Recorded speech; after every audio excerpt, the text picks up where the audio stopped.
Logout macros, chat. I repeat, we are about to find out about logout macros.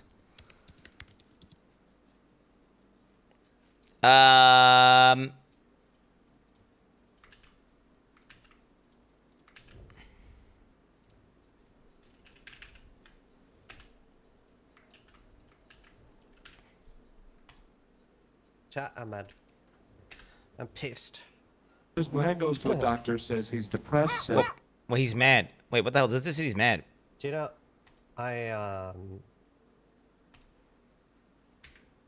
it's hard to, like, contain my rage. It's his Don't. Kinda weird. You're so angry.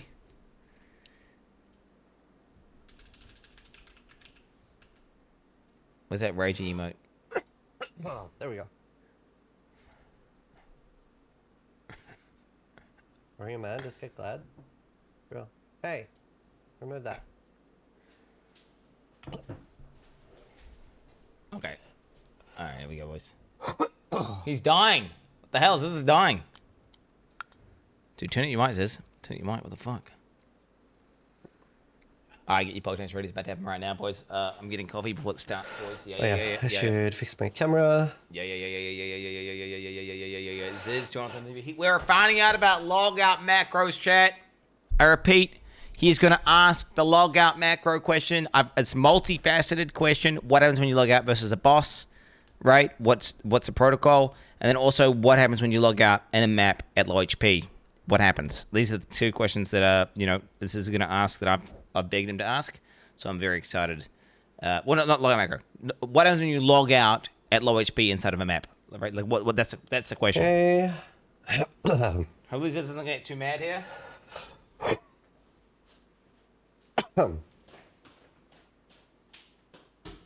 I'm so happy my voice isn't worse.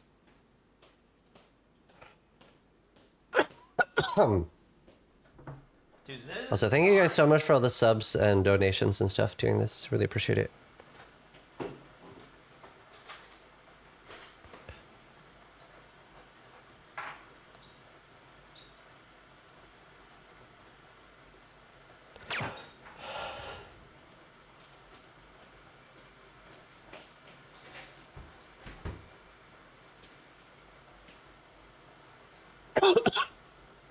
ASMR stream?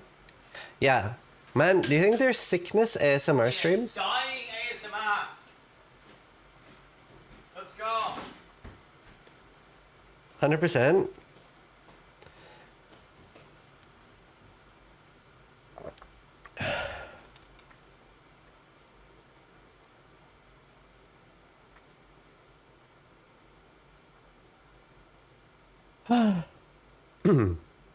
Will Sis survive through the interview? Yeah, it is unfortunate that I'm sick. Obviously, we can't really postpone it.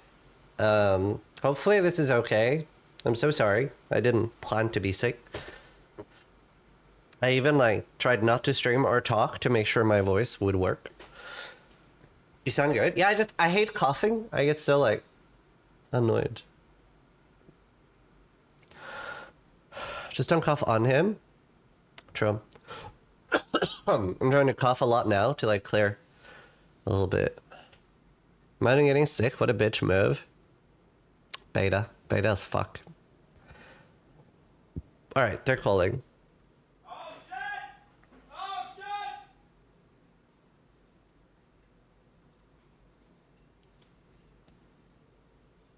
Hello. Hello. How are you doing? How's it going? Oh, okay.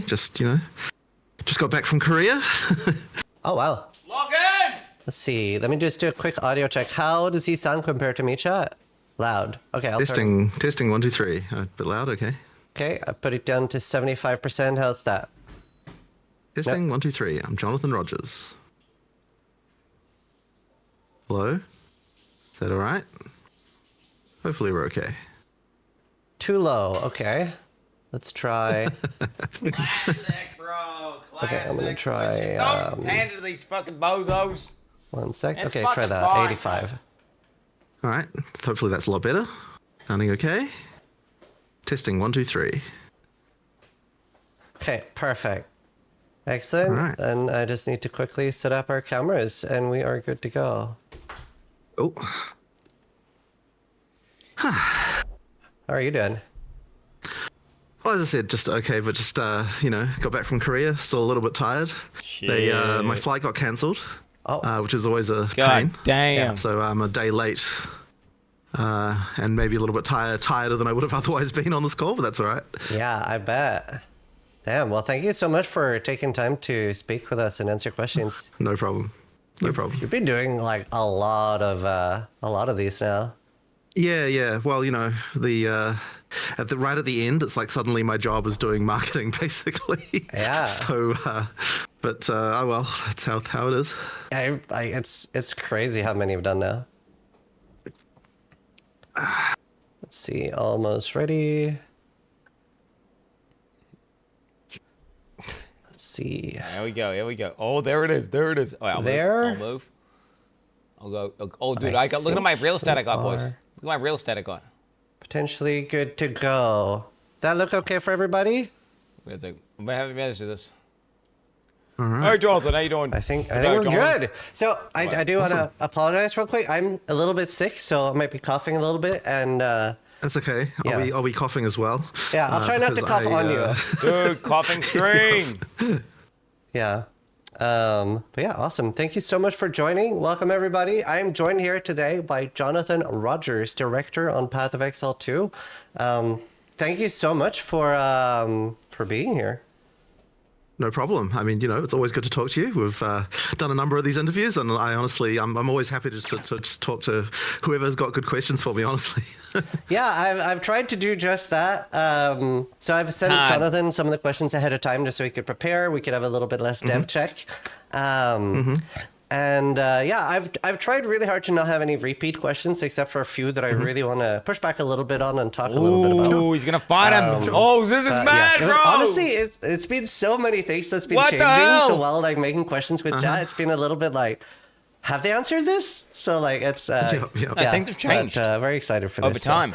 Multiple I want to times. start with an interesting question for me personally because PoE 2 is so different than PoE 1. Oh shit. And I don't know how familiar you are with World of Warcraft, but Oh, a big event shit. there for me was the Gates of Ahn'Qiraj opening with like basically the server coming together and working on Right. something and that affecting like a little bit of the future outcome. Okay. So have you ever thought of doing a league like that where the future of the league or how it goes core depends on how us as players perform during the league? As a quick example, like maybe we lose the war global towards mechanic. Breach or we win the war and that like changes the future league.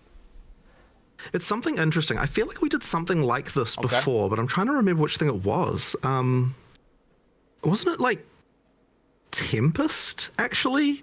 Like, I feel like Tempest had a mechanic like this, but maybe it was like really not obvious. Like, it's actually the kind of thing I'm interested in doing. We just haven't really kind of ended up with a league design that kind of wanted to do it. Because you have to be really careful with that stuff that you don't, like, it can be frustrating for players just because, okay, probably not the thing you're referring to because that's the whole like coming together and actually like towards a single goal over the long term. But we've had a few mechanics where playing the league affected before, and I think Tempest was one of them. Where like I think it was that one where the more people who farmed something after a certain number of people had farmed it, it actually the mechanic moved us to another location. Oh, that's cool too. And yeah. So that was kind of interesting. But like I think that we sort of decided for that particular case that we weren't like that happy with it because I kind of had this thing of like, you know, the idea of unfairness of like, you know, oh, you have to like, someone says like, oh, this happened in the middle of the night, you need to wake up and do this. And so we kind of weren't happy with that. But I mean, the thing you were saying there about the gates, I mean, like, that's pretty cool. I just, like, I guess you have to be prepared for like both outcomes and then exactly what What's you're going Korea to do in John both going, cases. bro? Like, it needs to actually feel like it had a meaningful impact. Yeah, but it doesn't have to be the follow-up league. Like, it could be something that you do Right. half a year later or something. Like, say you say that we have to kill like 6 billion monsters, and if we don't, like, the league will be different. Right. But yeah. I guess I'm also kind of into the idea, although maybe people aren't, of like you create like a thing that Community goal. once you've achieved it, unlock something for all players. Like that kind of stuff could be potentially fun. Yeah. So I mean, there's stuff you could do there, but Yeah. I don't have any plans for it in particular. Like I haven't actually thought too much about this kind of stuff, but yeah, like I don't know, it's kind of interesting. I'll keep it in mind when we're doing the next league design for sure. Nice. Cool. Raging him, boy. So I have a few Tell me how you feel questions about this. stash tabs. Okay. The first one is for things that don't have a PoE2 equivalent. Like let's say Blight, right? Are we just not getting a tab at all, or are we going to instead get like a regular premium tab or something like that? Yeah, so currently you don't get anything, and basically that's because we still want to be able to potentially add that content later, and then at that point that tab will be, for that league. So if we gave you something now, then we'd have to like, I guess, read only the other. If we gave you a bonus tab now, we'd have to like give you a read only one or something like that. And effectively, the main thing is that we're trying to just make it so that where it makes sense, the thing you bought before will work. I think that for the particular one you mentioned there. Yeah. I suspect that in the future there'll be a time when that will work again, and so you're kind of going to be good in that regard. Okay. But I guess it might be like, it is worth bringing up though that if we get to the point of like literally we're never going to use this ever in PoE2, I suppose we could consider like having a replacement tab for something like that. But at least for the time being, like we still intend that a lot of that stuff still gets used anyway. That makes sense. Yeah. Now the next question is also about stash tabs. And I remember at some point there was a big discussion about consolidating normal tabs and letting people make quad tabs. Now, if I recall correctly, the reason this didn't go through is there was a big issue with like database problems because we already have stuff in remove only tabs, right? PoE2 doesn't have this issue. Is there a chance that we can like, for example, there's quite a lot of people like me that have 100 normal stash tabs and would like to merge 4 at a time into a quad stash tab. I would. Is that something that could be an option now with PoE2? Let me think about that. So it's certainly not something that we've done. I suppose we could potentially do that. I have to say that I'm personally not a huge fan of the quad tab overall, just because like I understand the like gameplay utility of it, but it's just, I don't know, there's something about it that sucks a little bit to me of just about the way that it just, you don't really, I feel like you don't appreciate the items the same way. Now, admittedly, if you're just playing the game and you're like, like you don't care about this at all, right? Like I understand that you don't, and so it's fine. We've got that option. But yeah, it's just one of those things that I've kind of never really loved about it. Like it kind of makes the items just look a bit lame, but whatever. As I said, I understand that in practice, like for a gamer, it's like you don't care about this. Yeah, like I guess it's one of those. We haven't done this. I guess we theoretically might be able to do that, but yeah, as I said, it's just not something we've done.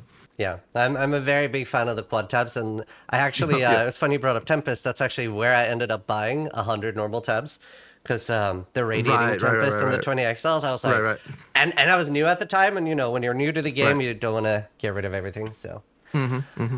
The next question is, we've seen on the PoE health bar that there are numbers now, right? So we have basically damage numbers in the game. So I wanted to bring up, have you thought about letting us have a literal target dummy? Okay, so we've thought about this for sure. The concern that came up the moment we discussed the target dummy is, okay, what resistances does it have? What like all this kind of stuff. Like basically there'd have to be state for like how much armor does it have, how much evasion does it have, like all these things. So then we started getting into an elite dummy. Like you'd have to have some way to set these values, right? You'd have to be able to be like, okay, I'm going to set up a target dummy with this particular amount of armor or whatever to simulate whatever boss it was. And then we're kind of like, okay, should we then have a thing where you can like select like, okay, here's a boss that it's going to be equivalent to, and then like that sell would be different how dummies, we bro. to do stuff like this. Dude. And then we're kind of like, well, hang on. At some point, you just got the actual boss itself. You might as well just use that. And then we're kind of like, well, the shaper dummy.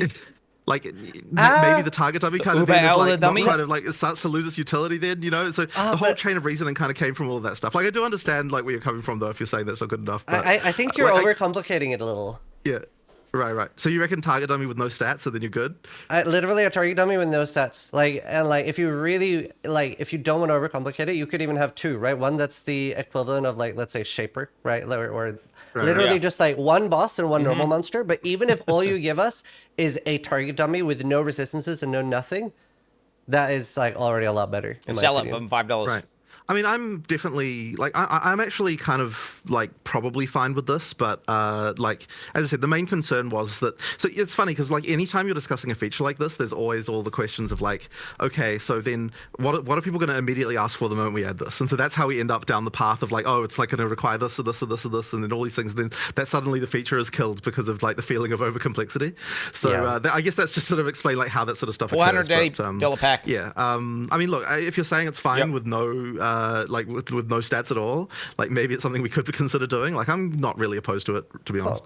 Yeah, I know a lot of people want it. There is a lot of people that don't as well. But What would yeah, Chris Wilson figured I'd do? Bring it Right, up. right. I'm just out of interest. So to hear the case for people who don't want it, like what do you think is really the behind that? Because I mean, I've heard this argument from some GG people before, but as far as people in the community, like, what do you reckon is the reason for like no target dummies? Min-maxing. Let's see. I'm seeing so many people say I don't, or sorry, I do want it. Someone said we have POB, don't need dummy. People, I think when people get target dummy, they think like a recount. It would feel They too think recount. competitive. Right, It's right. min-maxing the fun out of the Misleading game, numbers. right? That's I think that I'm is. trying to like pick Well, they out shouldn't like be misleading. So long as the target dummy actually emulates a real monster, the numbers wouldn't be misleading, right? yeah. So then that's the argument, therefore, and then that exact thing there is like, oh, well, that's why you have to have, that's why you have to have the ability to simulate a given actual enemy. Sometimes less info is better. I don't know. It's hard to see like reasons for why not. Yeah, fair enough. Fair enough. The next topic is gonna be a bit of a longer one and a bit of a discussion. Okay. I want to talk about what the current state of portaling out at bosses is, and then talking a little bit about pausing and logging out as well. Oh, logging out! There it comes. So basically, yeah. So you can't portal out of a boss fight.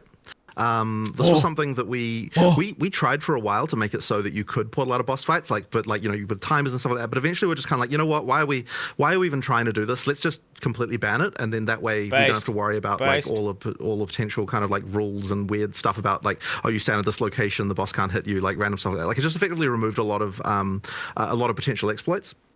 And I think that probably was just a straight up improvement. There's been actually a few other changes we've made. Like this is something probably people will never notice, but you can no longer swap your gear in the middle of a boss fight either. I said they should do that. That's been now disallowed too. And like a few other things like this. Like these are just things that like once again people probably won't normally run into if they're not. I would run into that straight away. I'm talking about James up and Cull. But effectively, like we just want to make sure that like when you're actually in for a boss fight, you actually have like a proper experience. Like you have to actually overcome the boss without some kind of weirder forms of cheese that you might otherwise try to do. So what happens if, let's say that a hardcore player goes in, they get 60% through the fight, and they realize they can't do this? What happens if they log out and wait until the next day? So you can always log out, like resurrect a checkpoint effectively, or like log out and just wait for time. So like it's possible to get out of a boss fight, right? Like you're not locked into that forever. So that being the case, like effectively, like if you know that you can't do it, you can get out. And this is sort of an interesting question because I know there are people who will kind of be like, oh, it would be nice if like once you've decided to do something, you're kind of committed to that action. But I just think that we probably didn't want to really go down that path because it would mean that Let the balance the game easier. Like I feel like that would kind of probably feel a bit bad. I think. Okay, and like so the concern then, So just from understanding, so from the first thing you said, I was under the impression that if I go into a boss fight, let's say I'm going to fight the Shaper, right? Yeah. Either the Shaper dies or I die, but then that's not the case. No, that's not the case. So you can actually like you can bail. That is the case. You can't portal, but you can choose to restart at checkpoint or like log out to back. Like if you log out. Okay, so if you just Alt F4, right? What'll happen is when you log back in, you'll be in exactly the same place you were, which is like. But that's more that the feature there is more about like trying to make sure that you don't like lose your place when you're just playing, right? And you disconnect for a reason. Yeah. But if you but if you want to choose to leave the fight, you can decide to do that. Like Wait, logouts exist now, but you have to wait just 10 another minutes. thing with that, by the way, is like I believe that the feature where if you lag, that the game gets paused. I believe that did get done, which means that even if you just have like internet lag, the actual server will pause while the lag is happening. So then, regardless of whether you get disconnected or not, you're not going to die during the middle of an internet lag we'll see about that. spike. We'll see about and that. I believe that it might be like 100 milliseconds or something like that. Is like basically if your client's not responding for that amount of time, then effectively the whole instance just pauses and like, we'll just wait until you're good before we keep going again. This is crazy. So that's how that works basically. But yes, you can leave. Yeah. So could you walk me through the difference real quick? So will I have to log out and wait 15 minutes, or will it be hitting escape and then clicking like leave fight? Yeah, so if you hit escape, there's a button there called respawn at checkpoint, and effectively that will just mean that you can, at any time you can choose to do that. Now, obviously the concern with that, like, and we've actually discussed this quite a lot internally about like, should that be okay? Because there was like a whole discussion with this of like, the fact that there's just a button you can do to press this kind of like would mean that like, oh, it's like even if you see like a slam coming, you'd be able to like push escape and just like push that button before it arrives. And that is the case. But the thing is, if we required you to log out and wait 15 minutes, that would kind of be lame too. Like I don't really want to like. And the counter argument to that one was like, oh, but like that's at least more friction to actually doing this. And it's like, well, yeah, but then do you really want the strategy to be that you have to log out and wait 15 minutes? Like, it's just kind of lame. So in the end, we kind of decided to do the more, I guess what I would call player-friendly thing of just like, you know, that option is there for you. You can leave if you want. So effectively, yeah, in some sense, I suppose you could say that that's kind of equivalent to the old F4 you could do in PoE 1. Yeah. But, you know, it's that's kind of where we ended up anyway. So just to confirm, this does not kill you on hardcore, right? What's he saying? Oh, he's got it? I lost audio. Wait, no, it doesn't. Oh, sorry, yeah, it doesn't. It's a noise gate. Okay. But let me just think about this because I feel like I'm just getting a memory suddenly of us talking about that as well. What the hell? Yeah, I'm pretty sure that that's I'm pretty sure that that's fine. But I feel like I remember. It's not really respawning. The Because chat thought I killed you, but I said that. I mean, why that would be a bad thing. And I know a lot of people are against logout macro. Right. And I actually thought it would be something like a 2-second portal you'd have to cast, and then it would fully reset the fight, and you have to go again. Right. The reason, personally, I'm not a big fan of like having to commit is that you end up over farming so hard to the point where you go in and you know there's a 0% chance of you dying, right? Right. Like as a normal Or you just raw dog it like a big dick game. Whereas, like, if you can die, it's a lot more fun being able to go in before you're ready. So that's awesome. I'm very, very happy with that answer. I will mention, by the way, that there is a very old league flag. I don't know if it's exposed on the private league interface. It probably isn't, honestly. But there's a very old league flag that actually does enable a timer when you disconnect before you actually get disconnected. So if we wanted to run a league that had that functionality of where like you have to commit to everything when you do it, like because you'll stay in game, we actually could turn on a flag that would allow that. So I don't know if you ever want to run a gauntlet like that sometime. Where you actually you have to commit to something like that because it is possible to turn on. Yeah. So that's something we could do. That'd be perfect. I think that's really good for a gauntlet. Right. A quick question as well. In PoE 1, we have the 6-second disconnect timer. Is that accounted for with the 100 millisecond lag thing you talked about? Okay, so effectively the 6-second disconnect timer is still like that is just like after 6 seconds of like you not being in game, then we just terminate the socket and you're gone. But because of the 100 millisecond pause thing existing now, effectively the 6-second thing doesn't like really matter anymore. Time's frozen because it's only important for, like because the instance is frozen anyway. So all that's doing is just making it so that like look, at some point we have to give up on the fact that you're not going to actually be able to come back again. In theory, we could actually increase that time now. Because 20 second timer. There's really no downside to it being that long, 30-second timer, or even longer. So that would give longer for the internet to recover. But 2 minutes. I mean, I guess we just haven't kind of done one thing or the other. But the thing that's going to matter to you really is just the fact that after 100 milliseconds, instances paused, you're not going to die. And how long it takes before we like actually time your whole connection out is kind of not really as relevant anymore. Awesome. That's super cool. There you go. I can't remember in whose interview you were talking about it, but you expressed some interest in racing again and saying that that's something you considered revisiting now. But obviously you were cognizant of the fact that it's not necessarily what's going to like bring people back or bring revenue to the company, right? And you're a company. So I wanted to suggest, have you thought about having a specific like battle pass maybe, or even one singular item for racing and telling people, look, if there's interest, we'll bring back things like Descent, etc., based on how much it sells for. Then like the racing community can literally contribute as much or as little and as there is interest. I think that's pretty interesting. I actually did have another idea like a long time ago, which I don't know, like this is a different idea, but we'll just see. I'm just going to see what you think about it, because we never actually did this, but it was the thing that I was interested in, and that was the idea of like effectively like pay to enter races, where it would be like, you know, like some number of cents to enter a race, and then you effectively, I mean, it's sort of similar to the thing that you were talking about there, I guess, except that instead of being for a whole season, it was just like individual races.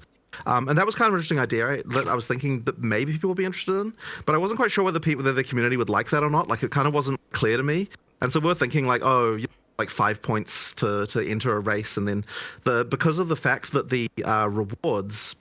So then effectively the rewards of the race would have to be like cosmetics, right? Because obviously we can't give you rewards in the form of anything that would be player power, given that you need to pay MTX currency to enter. But effectively the original race rewards were alt art uniques anyway, and like effectively if we remove the actual part where you get the actual unique out of it, in theory we could do like skins and stuff like that as part of the rewards. So we kind of discussed that, but I wasn't like whether I was just like very uncertain about whether the community would like hate this. So I'm kind of curious to hear your idea about what you think about it. I mean, the battle pass is similar, except that it's more of a like one-time purchase for a whole season, I assume. Yeah, it's also I was thinking more of like even if it starts out with like a cloak that you buy that isn't like this wouldn't depend on you being able to play or not. This is like if you want to see more of this in the future. I'm more of a fan of free entry and then having a way for people to support and just being open with like if this is something you guys are interested in, this is how you can show that you're interested. Don't use the Beastler password. Well, the battle pass thing, the battle talking pass about thing is crowdfunding. sort of interesting because it already kind of is similar to how the racing structure was anyway. Where you get points, and then like at certain thresholds, you get, you get cosmetic. Yeah. So it actually probably does match more into it. I just mentioned the other one because it's something I thought of ages ago. Thought it would be interesting to see. But that is an interesting idea. Like the racing battle, it's actually a pretty cool idea. Like I'm interested in this for sure. Cool.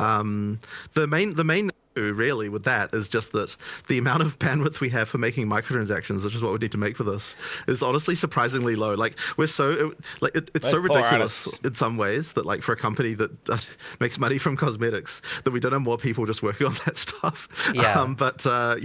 We effectively need more to be able to create more stuff like that, and it's like to already get more people for making existing monetize after existing cosmetics. Make a good game first.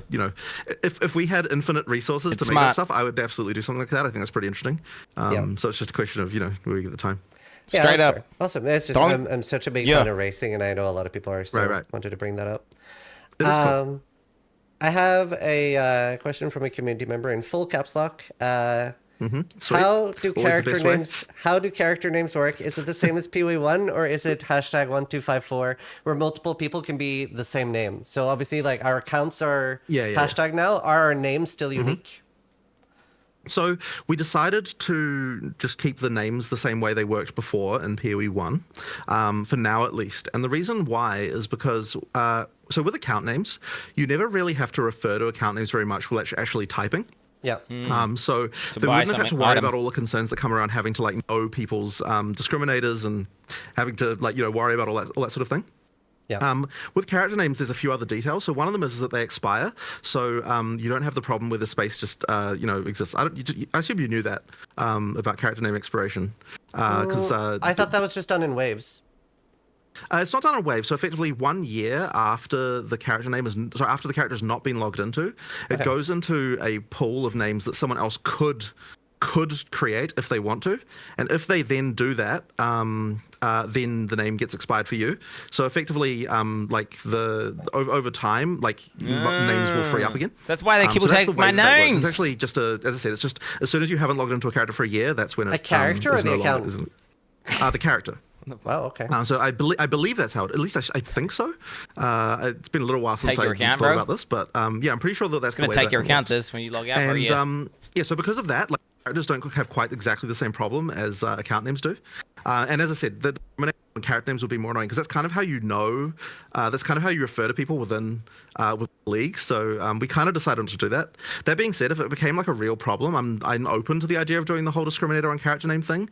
It's just that it would mean that you'd have to then have a situation where it's like whenever you're doing a whisper, you'd have to like know, like, because you have to have like autocomplete for this, right? Like you can't have discriminate autocomplete, and then that means you have to have all the whole thing of like, okay, are they in your friends list, are they in the guild, are they in your party, have they talked in chat recently, have they whispered you recently, like all of that stuff would have to go in the pool of things that you autocomplete for. And I mean, look, it's like how Discord used to be, right, when it had stuff. So there's basically just a bunch of work that you'd have to do there, and I mean, we could do that stuff if we felt like we needed to, but we're going to try without for the time being. Cool. And see how that goes, and like if it's like a real problem, then we can always change it.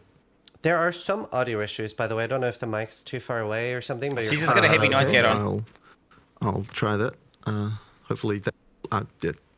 Sorry about that. I'm not sure what to do about it. It's a noise not gate. too bad. It's just a lot of people are commenting on it. Fair enough. Awesome.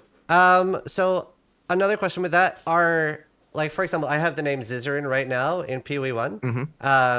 Will I have that in PoE 2, or is it like fresh start from everyone and there will be a character in PoE 1 and a character in PoE 2? Yeah, so the characters are separated in PoE 1 and 2. The databases are just completely. They're gonna take your completely independent. name. So you'll have to race to get that one, I guess. All right, I'm not getting that one. Cool. So It's my name now. a few other questions about runes. So runes, they're obviously like replacing the crafting bench, and Sure. Yep. in a way, and can you override them? Like, can I put in a new one over it if I want to change later? You can't. So commit, bro. that's something that I guess we could potentially do, though. Like, I don't think I'm against it. I'd actually have to talk to Gotta feel the weight, bro. to Rishi and Mark about whether or not we'd want to allow that. But currently, you can't at least. So yeah, I'm very curious about this because from my understanding, one of the main reasons that you wanted to remove sockets from gear was that you really wanted to have this new thing where you find a gear upgrade, you don't need to 6-link it, you don't need to like get it exactly how you need it to be, you can just equip it. But I feel like I actually love the concept of runes, but I feel like a little bit about how they systematically work It's a min-maxing sort of step. ends up canceling this, right? Where I will not be able to actually pick up an item and, wow, this is an upgrade. I will have to fix my runes. Maybe I have to farm them. I see what you mean, but I don't think it's the same because the thing with so a couple of things with this. One of them is that when we're talking about the whole like picking up an item and having to change stuff, what that was mostly around is the idea that okay, like socket colors and so on, right? Like it meant that you had to change like. Either you have to chromatic stuff until the point where like you've actually got exactly what you had before, or you have which is like definitely way more annoying than having to just use a couple of currency items on your on your item, right? Like chromaticking to get to the right state like could be like very difficult. But or the other thing you might have to do is just rearrange everything in your character and like, oh, this goes here, that goes there. I use different supports or something like that, right? So to me, that was like a much more arduous process than what this is, because effectively you're going to have Just a the crafted mod. currency that allows you to add sockets to items. It's not hard to get that currency. Like in the early game, it's a little bit more restricted, but effectively same you're as definitely crafting the going mod. to, as you go through the game, you're going to have that currency in abundance, I would say. So I don't think it's like necessarily a problem like doing that. But sorry, I felt like you were about to say something there.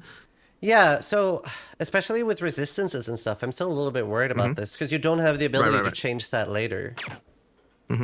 So effectively, in terms of fixing resistances, the sockets are more of a thing that you would be worried about early game for those kinds of stats.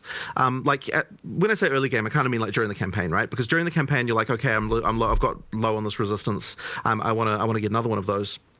To me, at least, I've found that it's kind of not something that I'm too worried about overall, like as I'm changing items going up, because as you're going through the campaign, you're finding new base types, you're getting new things, you're kind of constantly upgrading. And it kind of hasn't really ended up being a thing where I'm worried about that. If you equip a new item and you're like, I lack this resistance, generally speaking, I'll like, oh, okay, well, I'll add another socket or two to this, and then I'll get the resistance rune out of my stash and use that. So it's kind of ended up being a thing where like just fixing that resistance tends to be a problem that you do after deciding to upgrade it anyway. So that's kind of been okay.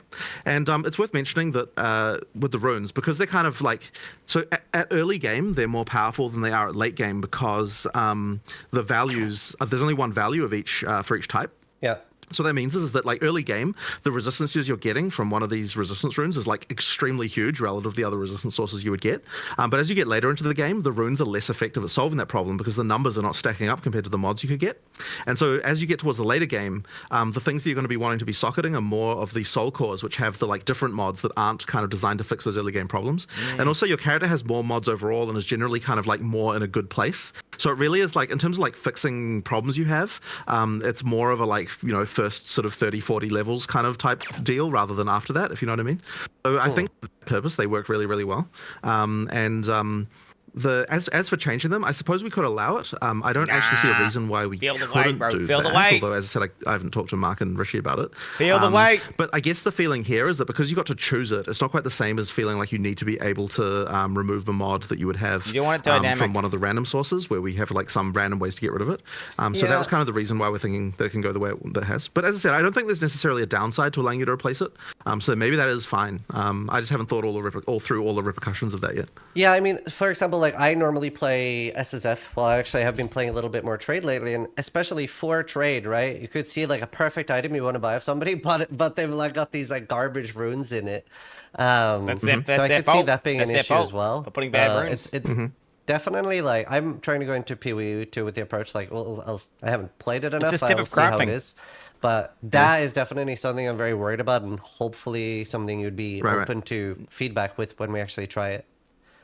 Right. I mean, I'm definitely always open to the feedback of that. Yeah. But as I said, I think from actually trying it myself, that hasn't been a problem I've run into particularly. But, I guess we'll see how it goes.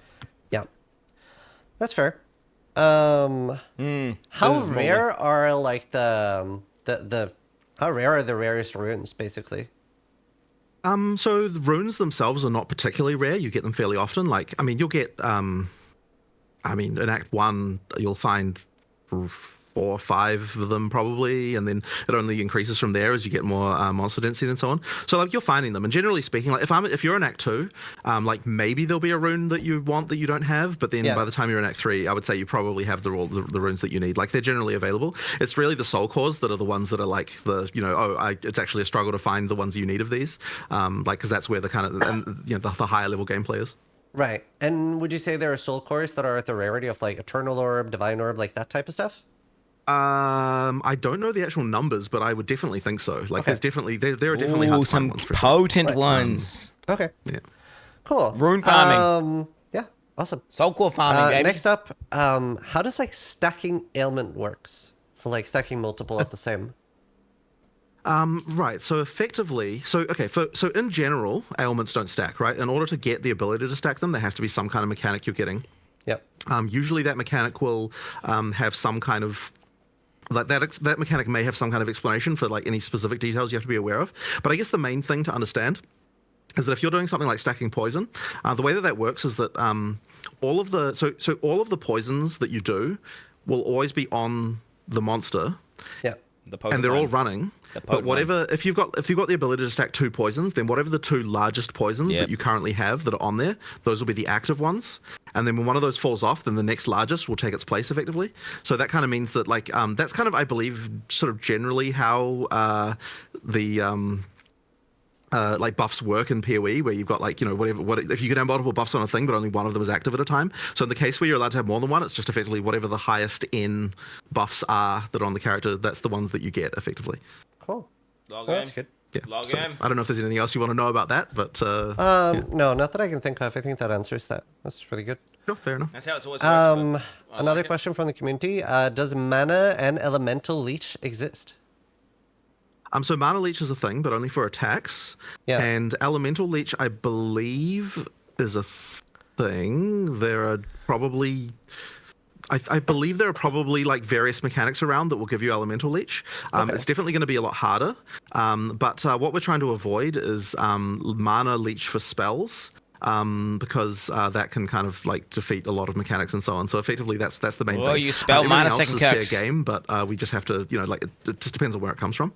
So yeah, that's kind of the basic idea. Okay, cool. Yeah, no, I know a lot of people are hoping for a spell mana leech, so it's, Okay, guys. That's the broken thing we some don't want to hearts. do. Spell cucks, yo. Spell cucks. Take it. Take it. Here you go, bro. Okay, next up, a few questions about crit actually. In PoE 1, it's almost like when you're building a crit build, you're supposed to be 100% crit. Is that the same in PoE 2? I would say that it's kind of more like earlier PoE 1, how it used to be, where it's like you can get there with various mechanics, but I would say that it's like it may not be the most optimal thing to do, just because like the stuff you're sacrificing might be too much in order to do that. Yeah. Especially when you've got like conditional crit mechanics, getting to 100% isn't so bad, but like you're not always going to be meeting those conditions, if you know what I mean. Yeah, I would say that like we've tried to kind of keep things a little bit more in line in terms of having more like as I said, just like the controlling the sources a little bit better and kind of making sure that like getting to 100% is actually like a real, like, as I said, possible, but kind of not expected. So I imagine the sort of expected crit would be a bit lower than that. And yeah, trying to increase beyond that is kind of not hugely valuable. Okay. What's the main reason they're indifference? Is that just to like retain player power and not let it get out of control early?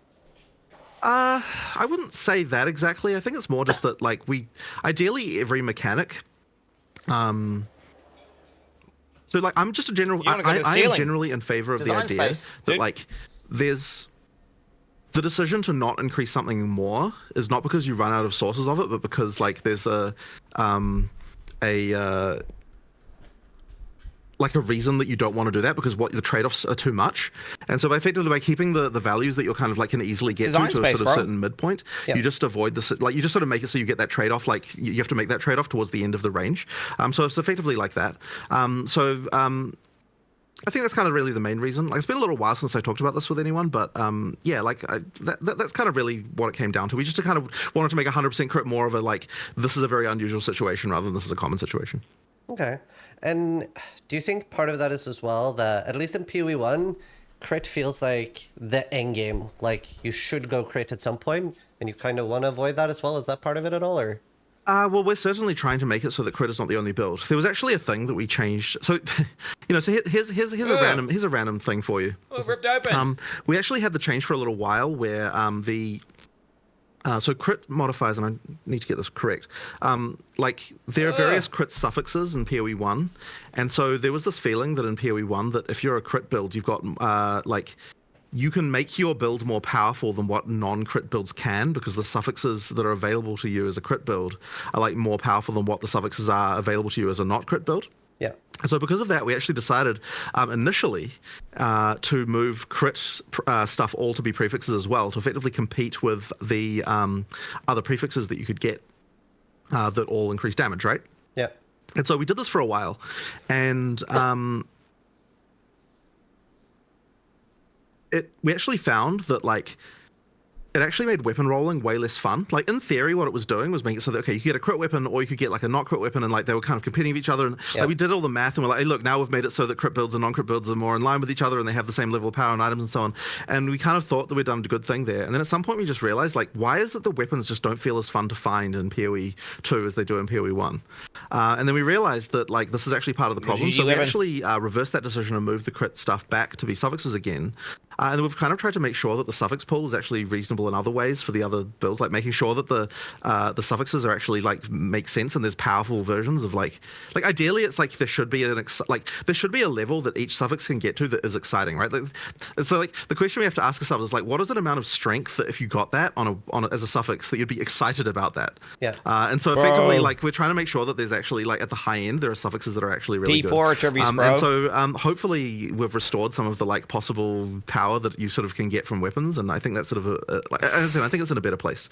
I don't really remember exactly how this was related to the original question anymore, but it was just something that bro, D4 should be something we started. Does that mean that at the high end, you don't want dead suffixes? Like I remember life regen for a long time and thorns, right, would be literally dead suffixes. You still want to have suffixes where when you get them, you if everyone's good, then nothing's good. You know, you need to have bad rolls, right? But at the same time, we did say that, like, okay, whatever, when you've got the higher tier rolls, that there are actually things that, like that, the highest tier of something needs to be something you actually would be excited to see. Okay. And there are actually a couple of cases where, the tiering system for mods, for rares, like, you know how when you've got like, you know, T2, 3, 4, 5, 4, 5, just goes up to 5, like T5 rares. If you actually get a T5 rare, it's actually possible because we haven't got some of the mods, like light radius, for example. They don't actually have an eye level. There's no light radius mod that's higher than eye level, like 60 something, I think it is. It's probably like the highest one. It's actually possible that on the highest tier content with a tier 5 rare that the dead mods like that are actually cut out of the mod pool completely. Oh, so it's actually possible for that to be the case. Now, tier 5 rares are like rare as hen's teeth, right? They're actually like incredibly rare. I'm excited for the when system. you get one of those, like the mods on those are going to be really good because that the eye level of the mods you're going to get is like higher I'm than so a certain excited amount. for that. That sounds so sick. Okay, so like that means that there are just like really some really That's like good- a some really good legendary stuff out there. dropping. But Bro. yeah, it's once again can't remember where I was going with this, but this is like a thing that exists for the rare system. So the that can mean that some of the rares you can get at on the higher tiers can be very good. Awesome. Very, very cool. I'm very excited to hear that. Like, items is like my favorite thing in ARPGs, so definitely looking forward to that. I want to continue asking about crit. Enemy crit in Path of Exile 1 can be a little bit weird with, especially like, let's say like the Valspark from like Tynvin or whatever he's called, or the Shaper Balls and stuff, because either the entire ability crits or none of it crits. Is enemy crit functioning similar in PoE 2, or is it to the individual projectile? So I don't think we've made any changes here, but I believe that the way that works is determinable by the designers as they're working on it. Yep. But I suspect it's one of those things that they probably don't necessarily always think about because it's kind of pretty, it's sort of somewhat invisible, so it's one of those things that just doesn't come up in their minds. So we can control that, and I don't know whether or not. And as I said, the system works fundamentally the same as PoE 1 did. I just don't know to what extent they've actually like used the features that allow them to control one or the other, and what situations that they would want to use one or the other. Yeah. Keep it raw dog, bro. Like, I'm out of interest. Could Do be you scary prefer or not scary. every mechanic crits, or do you prefer just every projectile? I assume every projectile is what you'd prefer. I'd way prefer every projectile. That's pussy shit. Obviously, now I usually will end up building for crit immunity instead, and that's fine. No, it's But good. I remember when I was a new player to Path of Exile, and suddenly I'd be standing next to the Valspark Exile, and it would just explode, and I'm like, what just happened? He wants and nothing to somebody kill would, him, like, bro. watch my clip, and they're like, oh yeah, he crit you. You've You're got to done. die, bro. You've got to die. Right.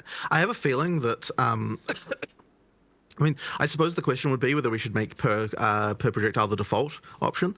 It's one of those things that, like, I don't see a reason why we wouldn't. I don't Wait a talk to minute. Mark about it, but that's probably This reasonable. buffs- I think that I think that the whole ability critting all at once is the default for some reason. Yes, Molten Strike does that, and it's annoying as fuck, actually. I wouldn't mind them changing So it I'm for pretty Molten sure Strike that buffs. if you run into that, it's because the designer forgot to add the stat that makes it so that it's just every projectile to that particular ability. Like, Molten Strike needs that it's just kind change. of one of those random things. But for player skills, it's like one of those things that we really have to think very carefully about. Either all the bulls because crit there or are all the kind of bulls don't reasons crit. Not. I mean, like, one of the ones that is tricky for this is Rain of Arrows.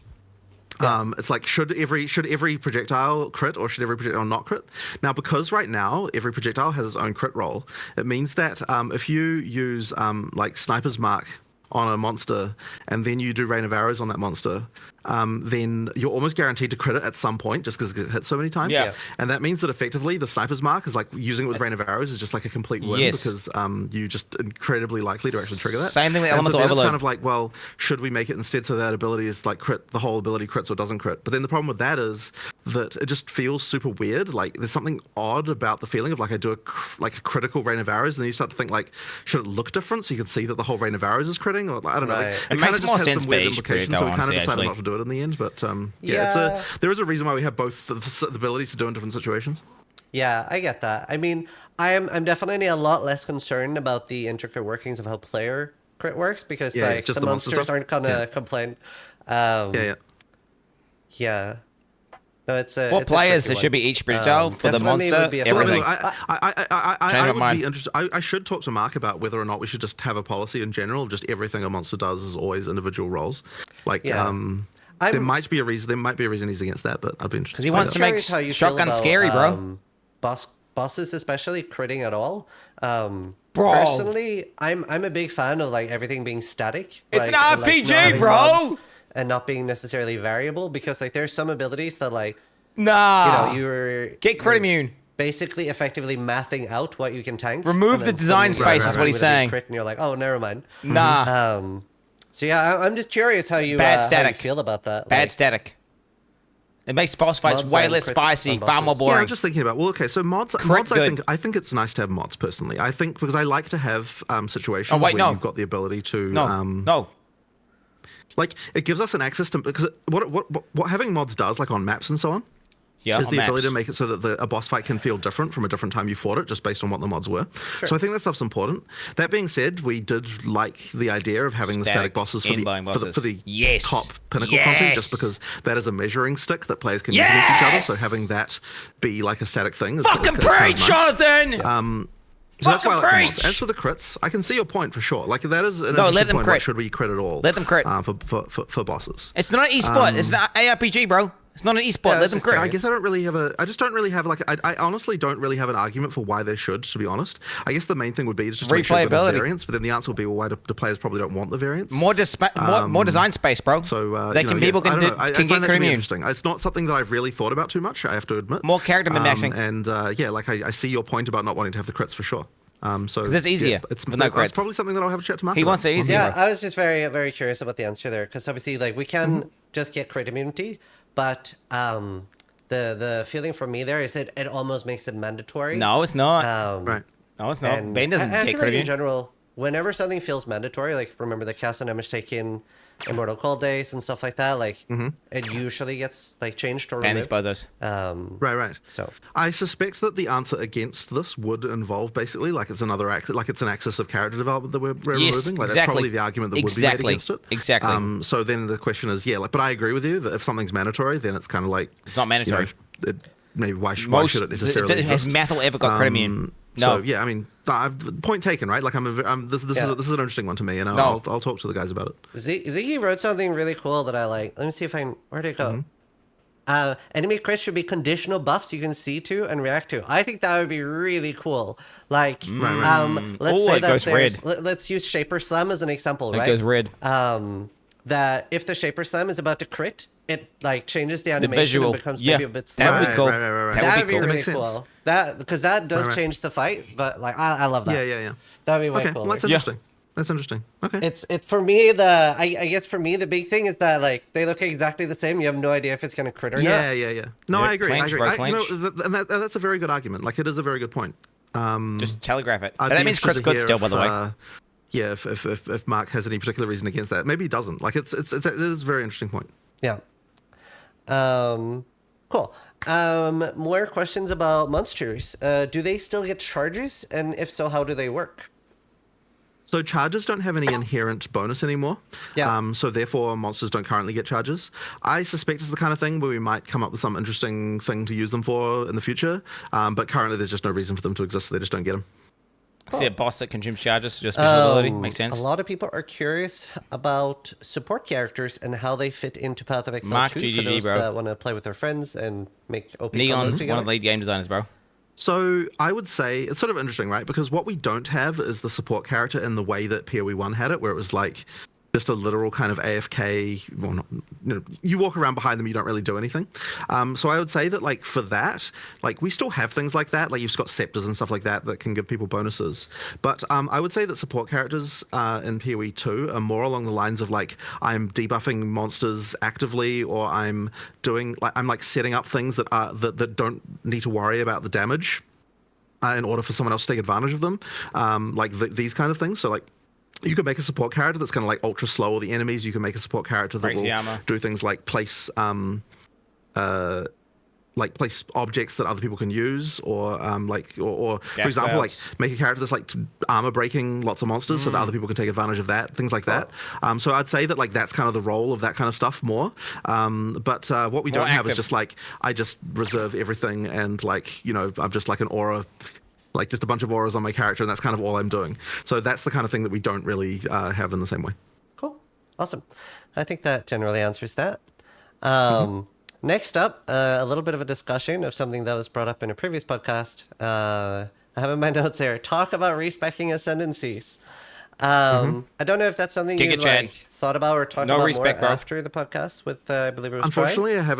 Unfortunately, I haven't had a chance to talk more about No this. respects. But I mean, look, as I said, it's still on my mind as something that I know players are concerned about. So, like, Pussies. we will definitely have another conversation about it for sure. Pussy Yeah. cucks. But I I- don't think there's really anything else to say little about it at the betas. moment. Perfect. All right. Yeah, that's it. I'm obviously very pro respecting ascendancies. I'm anti my ascendancy argument respect. would just be it's a very early place to make a permanent decision. Sure, I understand. Yeah. They just made a new character, bro. Okay, cool. On Feel the weight. to endgame like mapping and things like that. How much more rewarding should a difficult map mod like More replayability. penetration or something like that be compared to chill ground or monster variety? So map. I believe that it's a very different situation in PoE2 than PoE1 for this stuff, because the rewards from difficult mods are not necessarily like the rewarding part of the map mods, because we've got the thing where the prefixes are like the rewards mods and the suffixes are the like bad mods. It means it's kind of separated those two things out a little bit more. Yeah. Now there is still a thing where the harder mods have waystone drop rate increases on them, and so I believe I believe that the harder mods there do affect that, but I don't think that is like quite so much of a big deal compared to how it was in PoE1, where like the item drops were heavily changed by that stuff. So like I don't know that like as I said, it's a very different situation. Now it's this is one of those things that I'm like, I really hope it works, but I don't know if it will. So I guess we'll sort of have to see. Like the dynamics of what people choose to roll and how people respond to that are going to be very interesting. I guess we'll just see how that goes. But what it does mean, at least with the current way the system works, is that it doesn't matter quite so much what the the numbers we choose for how difficult those things are relative to like the rewards they give, because as I said, the rewards being given are mostly from the prefixes anyway. So yeah, I guess that's kind of related to that. Cool. Yeah, no, I was just curious because somebody brought up the point that I think it was penetration and monster variety had basically the same rewards, so I was curious there. So that'll be interesting to see how that changes. What about things like /letter? Is that going to be the same or different? It's the same for now. Look, we could probably do better with this. Like, it's funny because in-game interface, mate. Come on. /ladder was a temporary cheat we added before PoE1 was released as a temporary thing before we added the ladder screen. Should be Shift L. And then now we're releasing PoE2 and we still haven't implemented the ladder screen. Like, it's kind of absurd. Shift L should bring up an in-game ladder. We originally intended to have an in-game ladder screen, and then I guess the website kind of had it, and then we just never got around to actually implementing UI for it. Like, so all I could say is like, okay, it's been 15 years, but we're still intending to make a ladder screen in game one day. All right. So 15 years from now, you can make that. Bro, Teo could code this in 2 seconds. At some point we'll seconds. get around to that.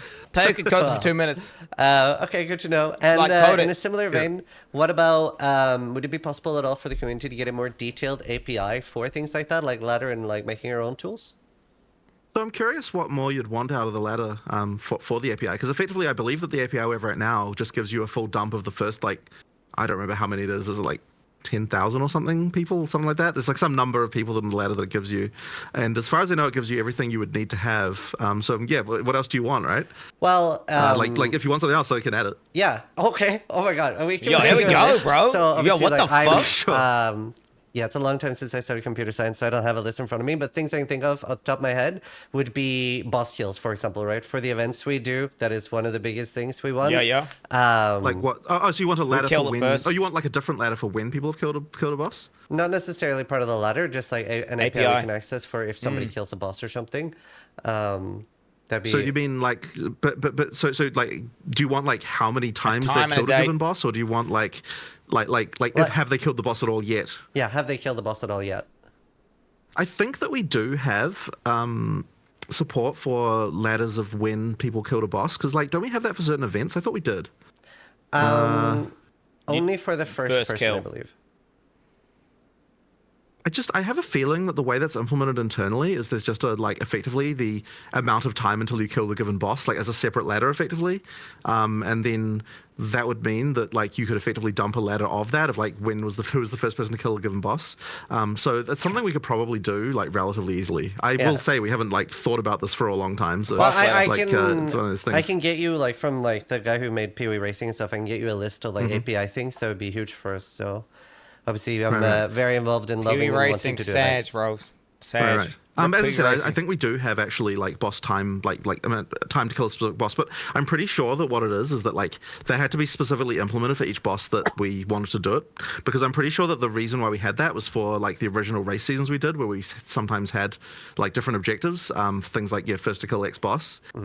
So I think it's still lurking around in there somewhere. So we might be able to like resurrect that, and it would be pretty cool to have a ladder for like first person to kill the pinnacle encounters in PoE 2 when it comes out, for example.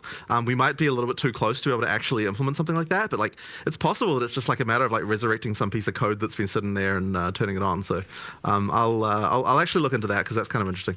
Yeah, is there going to be any form of like yellow text announcements for like first to level, first to new areas and stuff during the early access? Yes, so I think that we have, so the leveling one, I think we only do it every 5 levels, at least for the first while, just because we don't want it to be like super spammy. Yeah. And for first to enter area, I think that I don't remember exactly how that was going to be. Because there was also some concern. I mean, look, there is definitely going to be stuff like that.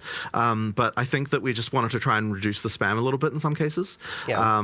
Certainly you want like first to reach level, like past level like 65 or something. You probably want like everything above that to be like every single level, I would say. Just because like, you know, that's a pretty important race and it takes a bit longer up there. So we've got stuff like that. I don't think there's any first to kill. Well, maybe there are first to kill bosses for the act bosses or something. I'm not. I don't remember the exact situation, but there's definitely some of that stuff. We just wanted to make sure it didn't seem like completely incomprehensible for like a bunch of new players who are seeing all the stuff. Anus for the cock first ass has time. killed we just kind Kitaba. of limited a little bit. Very cool. I love to hear Dick that. penetration 500 is killed. A question from my community was, are there going to be free respecs during the EA if there's a big enough change? Like right now, if there's a huge skill tree change on standard, you get like the free respec. Yeah. Because so I'd say it's probably going to be the same as that effectively. Like when we do a big change, everyone will get a free respec, and it'll work that way pretty much. Yeah. Nice. Cool. Yeah. Okay. Somebody was particularly concerned because of its respecking. Is it only gold, or do you have silver guy orbs? I can't remember. No regret anymore. It's just gold. Yeah. So the guy I was asking was, what if a big change happens and your build is bricked and you've just used your gold? You just log in, you're like, ooh. Cool. Generally speaking, it'll be that like the big patches that do the big balance stuff. We should get some. Now that being said, like. I'm not going to say that every single like there will probably be patches where we nerf some particular thing and then like, you know, that could hurt certain characters like that. That'll probably happen. Yeah. Just because, you know, that I'm hoping not, but you never know. Yeah. So yeah, like that might then cause a situation where you don't have a free respec for that reason. Yeah. Because what we don't have the ability to do is like targetedly respec like certain builds or anything like that. Like so it's effectively all or nothing. So because of that, the like it would have to be a more global change. Yeah, so like, free you know, respect we've redone token. the skill tree in various ways, and then we'd probably do it. Yeah. And I'm guessing you can't go in negative gold, right? You can't like, okay, Mr. Respec No, man, no. I'll pay you back later. No. Yeah, no debt. Interest, bro. Cool. Another question from the community is, we've learned that ascendancies and items can be supported. So a logical follow-up is how many sockets do those start with? Do ascendancy skills starts with 5 sockets? And do items with skills show you how many sockets they have? So if you have stuff that's inherent to your character, so that is to say, like and ascendancy skills do count as that, or things like so for example, default attack being also a supportable skill. These things get sockets based on your character level. Oh. Now I don't remember what the level is that you get. It's like late 80s. There's like that's the one where you get 5 sockets for all of those things. Where effectively, as you level up, you'll get more sockets for that stuff. The ones that are inherent to items, those ones get sockets based on the eye level of the item. So effectively, a higher eye level base, if that base comes with a socket, that high level eye level base will have the thing. So I don't know if the trade site will show it correctly yet or not, but it is based entirely on eye level, which you can see. The trade site needs that will probably take some time to fully be like 100% like every single thing about it looking exactly the same as in game, just because there's like a whole bunch of work there. But we definitely want to make sure the trade site at least shows you everything that you sort of need to know. So I don't know whether or not they will be showing the sockets in that are in skills in gear, and I have a feeling it probably won't, because I know that skills in general on the trade site are kind of like a bit like because there's like a ton of work to make them work the same as in game. I think we're just going to be showing like names and levels, so it probably won't show the sockets on the site, but you can know that effectively there's just certain eye levels that the item is that when it does that, and then later on we'll like improve support on the trade site and get everything rendering exactly the same as in game, and then that'll be fine. But there certainly should be nothing on the trade site which you can't know about something that's important for trade at least. even to start with. Dude, the one guy who works on the Traver side, dude. Quick follow-up on ascendancy questions. That a lot of people asked me to ask, regardless of the answer. Are we going to have like be able to see the full ascendancies before launch? Oh, I want to see them. I think that'd be cool. Good question. They help you decide, right? I feel like. I don't know whether that's in the spoiler list or not, actually. What Do we're it. not going to have is like support for it on the website, which we were planning on doing because we wanted people to like just have all that stuff there. But I think we didn't quite get time to implement all that stuff on the website to get that working. It's possible we can still get them to post the ascendancies early. I'll have to talk to the community team and see whether or not that's planned. No patch notes, but just We can ascendancies. probably. So we can might pick be able to do our that. class. Yeah, I'll talk to the community team and see what their plan is for that. It is pretty much a 50-50, by the way. On whether or not people want that. Oh yeah, a lot of people don't want it. Right. I think I want it. Because I want to be able to think pick we what I should want to a lot about launch. the ascendancies already, so like in some Yeah. ways it's just filling out the remaining stuff. Yeah. You already know half, I think bro. the argument from people that do want it is that since it is like a hard lock thing, they want to like have a little bit of info there. And obviously, most people really are appreciating that like we're going in blind, and that's pretty Sure, awesome. sure. No patch notes. Fair enough. Just ascendancy pictures. I'll talk to the community team and see how they feel about it. Just the so, keynotes. we Just the might do keynotes. that. That's Maybe it. just throw up a poll and see what more people want. Drop the poll. But yeah, another question is low life 50%? No, it's 35. What And was it's actually back to how it used to. It's back to how it used to be, and the reason is because that was changed up to 50%, mostly because of all the reservation-related stuff in PoE 1, which is not a concern anymore. So that means low life can be 35 again, and okay? that restores that to how it was before. Okay, interesting. Yeah, I was really curious about that. We were trying to figure out what it was. Cool. Force move, is that something that can be a keybind instead of taking up a skill slot? So it works the same way as PoE 1. I guess that the thought with that is just like most people probably want force move on left click anyway, right? Not necessarily. Ooh, yeah. Try I mean, Dactyla I once guess it on maybe other not. ones. Like I suppose we could change that, but hang on, can't you? Okay, so can't you change like?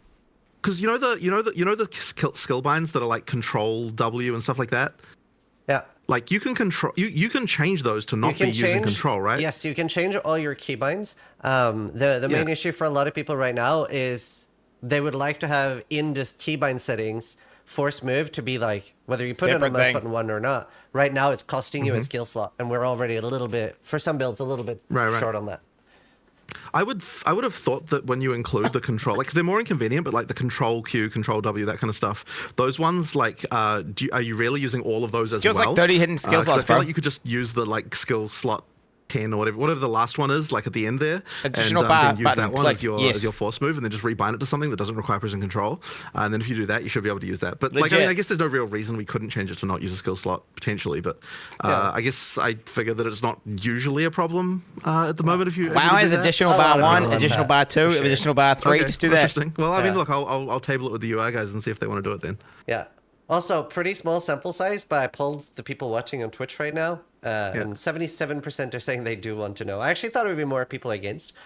Wait, what the hell's wrong with my chat, Yeah, bro? so- What the hell's wrong with my Well, chat? That's an interesting data point to have. Yeah. What the fuck? Yeah, curious. Right. I would like to hear a little bit more about towers and like buffing the maps and like Yeah, if you sure. can talk about that a little bit because before the vibe I was getting as a player, it's felt a little bit like synthesis like where I would be like trying really hard to maximize my area and buffing it up, and that could maybe sound a little tedious. So yeah, I would just love to hear you talk about towers more. Yeah, so effectively, so you unlock towers. The towers are, there's quite a few around, so you can always like, and the radius is actually quite large. And what that means is that generally speaking, the amount of things that get added, like the amount of breaches, for example, that you add when you use a breach tablet, generally speaking, you're going to be there's more in radius that could receive the breach than the number that, than the number that it's going to be adding. Okay. So for that reason, like 'cause I know there was some concern, that we had initially that like because you have to like run maps to get to the tower in the first place, you're effectively consuming some of the maps you would have been able to use, that would have gotten buffed. And that is true, but because the radius is so large, and because like the number that they'll add, of breaches it might add might be like 6 or something, or 6, 7, something like that. It means that generally speaking, there'll always be more maps in the radius than there will, even ones you haven't run yet, than what you add. Okay. In terms of adding them to overlapping stuff, like because there's overlapping towers, you can still get a situation where like you want to try and maximize this. Yeah. And yes, you can only add one, use each tower one time.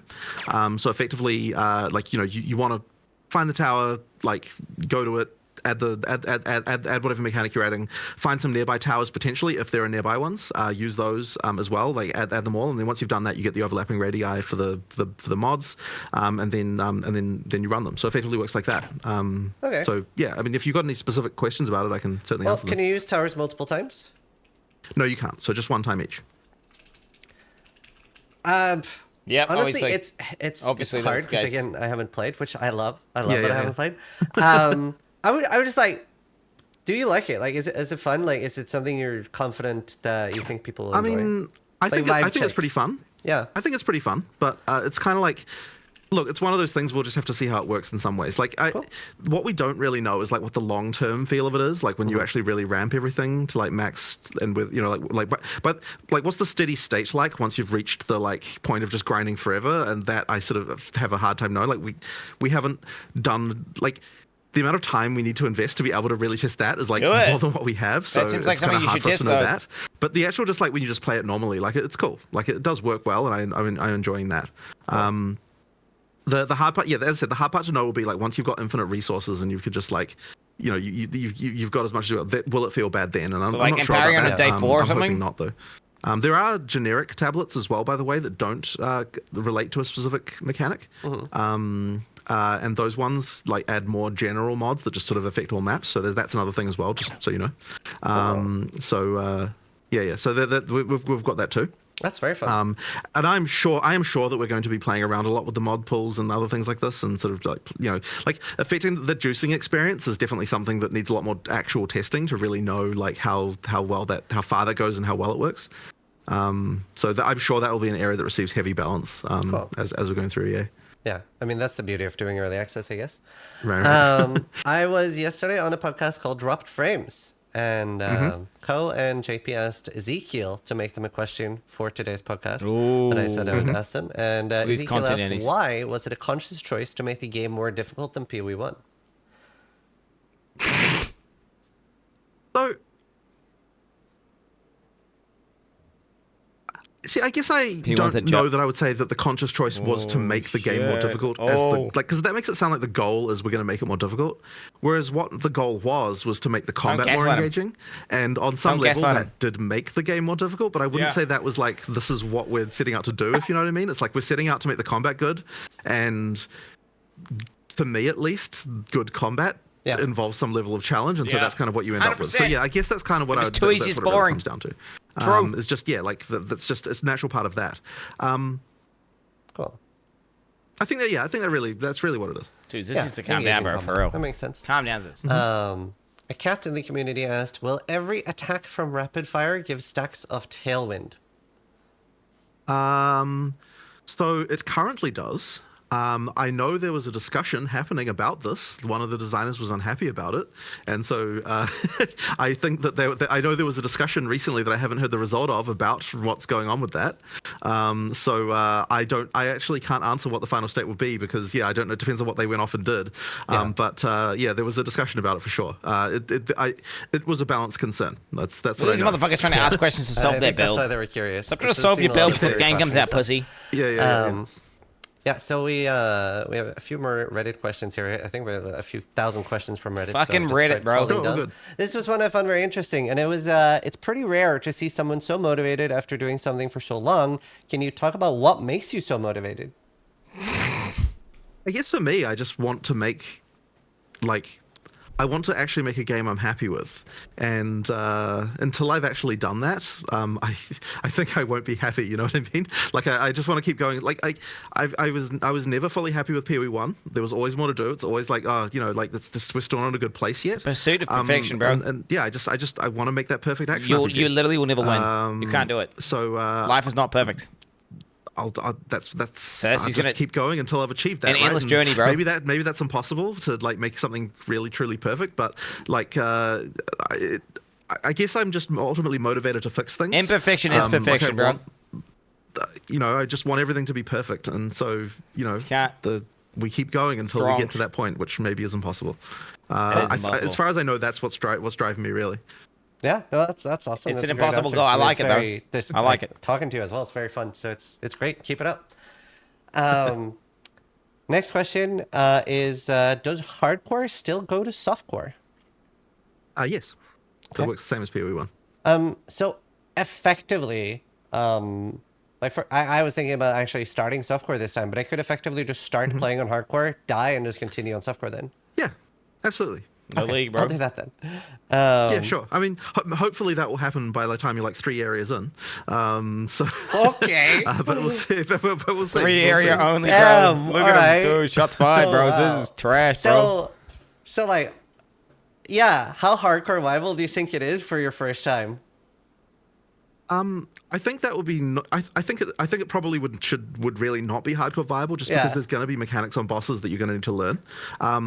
That being said, look, I mean, you can with enough grinding and like if you're just if you really over prepare for everything, right? You obviously Yeah. can be very you can be successful, but yeah, like if you're playing at a regular pace.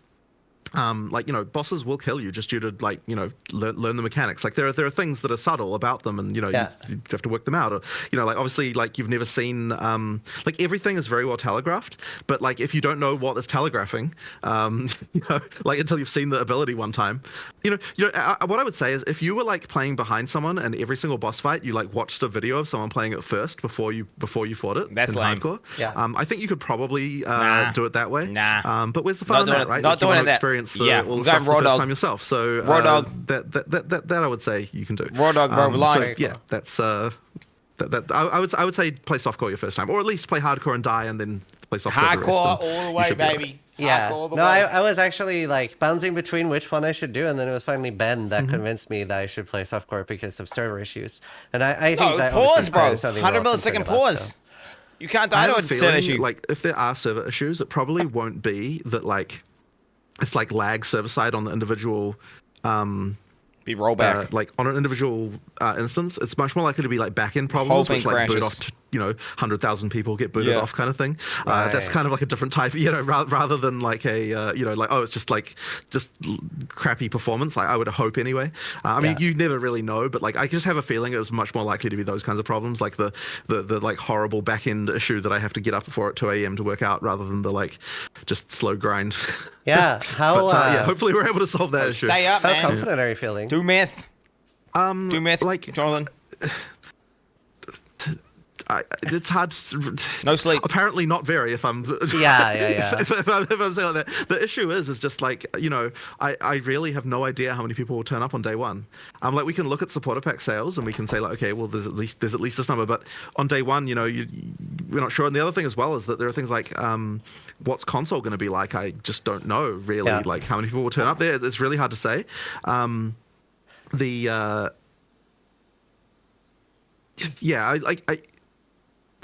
It's very hard to feel confidence even though we're doing a bunch of testing and things like that, just because like as I said, it's a new game, you never know what's going to happen. Like launches are just like notorious for like random issues, right?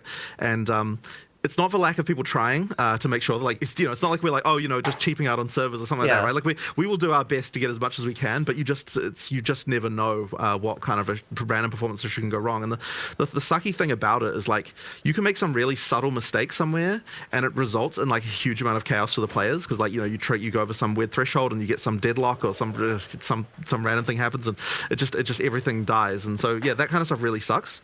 Someone just posted like an I ASCII really penis. hope we can do well. I mean, in the the nice chat. thing is, at least, is that it's all based on PoE1 backend stuff. Like that's been tested to a pretty reasonable degree by this point. Yeah. Crashes the whole I game. think we can do okay. But on the other hand, we may get more players than what our backend has ever dealt with before, and I think it's very, very likely at this point that will happen.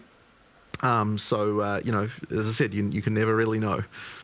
Bro, I question. don't know if you're like comfortable sharing a number you're prepared for, but like 10 billion. Are you prepared for like 1 million players, for example? If that's something you're Well, a million is how many is what we're prepared for as far as instance capacity goes. okay.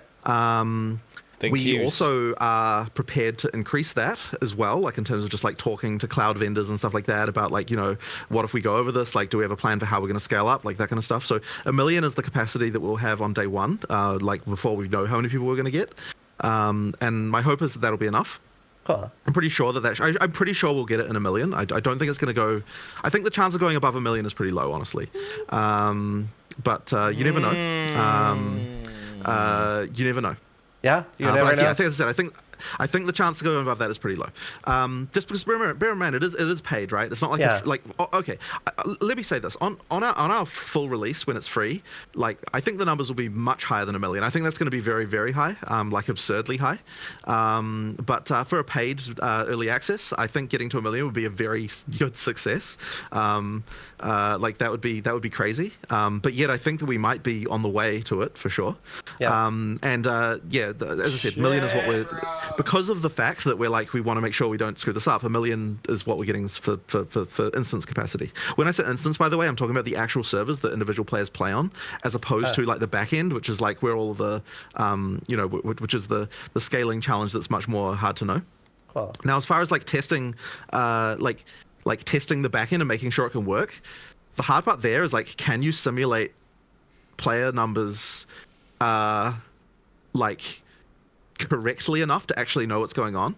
So we've got a synthetic test that goes up to 1.6 million in the back end before it falls over. That's not the same. And we want to try and thing. improve that to 2 million before we launch, just so that we like can be like okay. But the thing is that that's a synthetic test, right? Like we don't we Real write a thing's bot different. that simulates what a player does, but like what if we're just wrong about that and like people, you know, and there's all sorts of numbers that you can play around with, like not how the often same. do people change areas and how often do people like how many items do people pick up and not pick up, and like we don't really know the numbers for that. And Yeah. we can look at PoE1 and we can kind of assume that they're similar, and we can try and kind of like get things to like some kind of real world situation, but then it'll just be some other random thing we don't even think about that like players end up doing that we just don't even that can cause the issue. Yeah.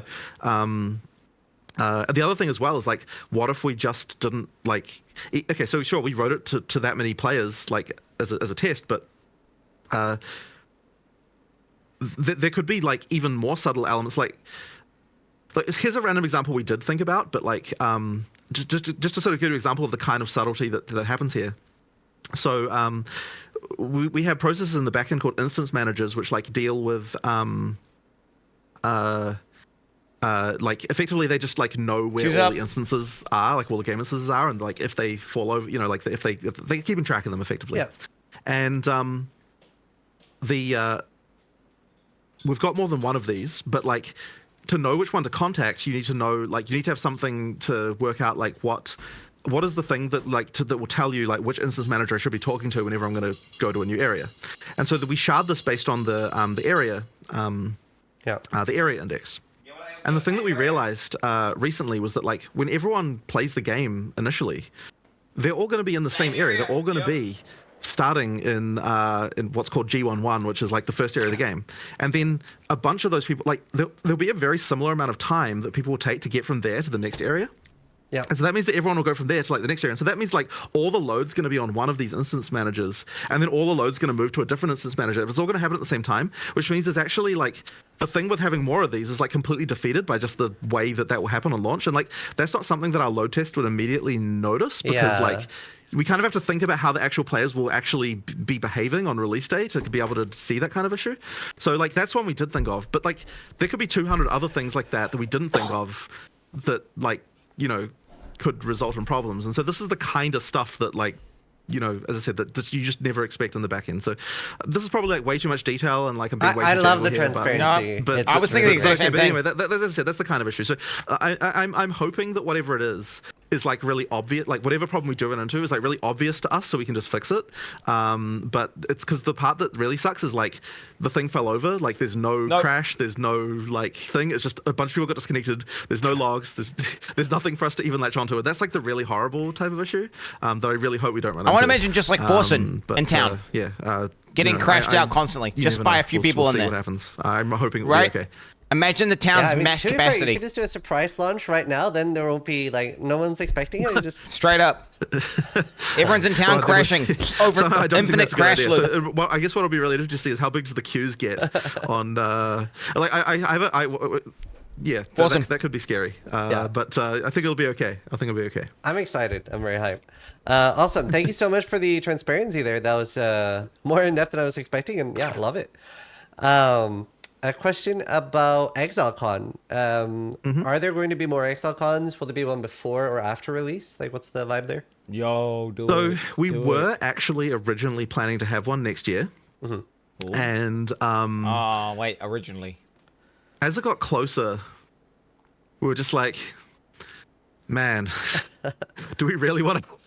Are we really, really wanting to be having to deal with another ExileCon this close? Like it's like, you know, we're pretty tired right now. It's a lot of work. I don't know if I can actually. It's a lot of work, and it is like a huge amount of work. So we're kind of like, you know what? We're not going to do one in 2025. So we'll think about the year after that. But we were, as I said, we actually originally like had made a booking and everything of like the venue, and we're actually keen. But then when we really looked at it, we were like, I worry that we're going to be like close to like to like if we're like really close to the release at that point when that would have been scheduled, that could just be really like too much load on our studio all at one time, because running an ExileCon really is like, it is a crazy amount of work for the whole studio. Like it's just a huge amount of stuff. So I am almost certain we'll have another one. I just don't think we're just not gonna have one next year, just because it's going to be too much going on, I think, for our studio, because you know it's really fun to run them, like even though it's all that work, like it is really fun to run them, and like having all the community there, like it's a really fun thing. And like if we had infinite resources, then having ExileCon right before the full release would be like the most amazing marketing opportunity, right? Like that would be great. What the hell? What's but the then the China idea money? of having to do all of that and also get the release out at the same time,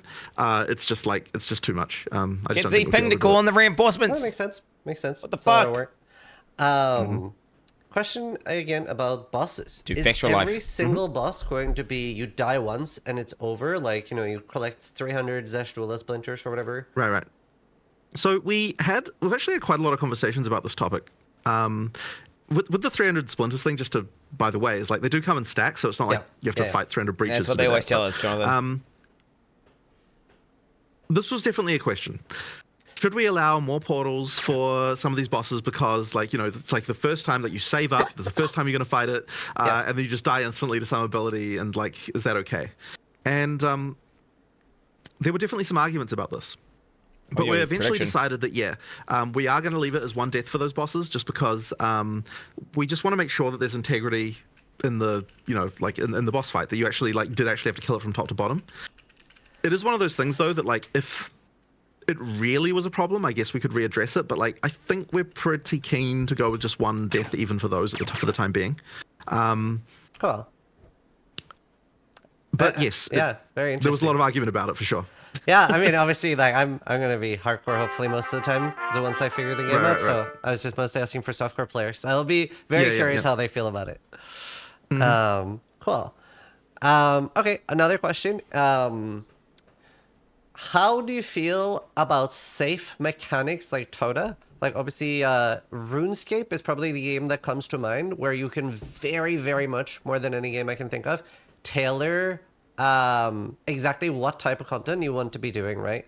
Like, if you want to, you can do completely safe content, or you can focus on like a really hard boss fight where it takes all of your focus. So, yeah, what are your thoughts on like being able to tailor your custom content? So, I mean, I would say that PoE is pretty strong in this regard as well, right? Like, you've got the ability to change the degree to which, like, how many mods you put on maps, and then, like, how much you're juicing things with mechanics for the towers, and, like, all sorts of stuff like that. So I would say that PoE is one of the games where you do actually have quite a lot of control.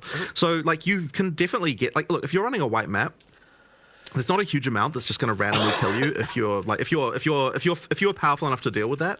You should be okay. It really is the other extra difficulty you add that makes it so that you're so that you're more safe.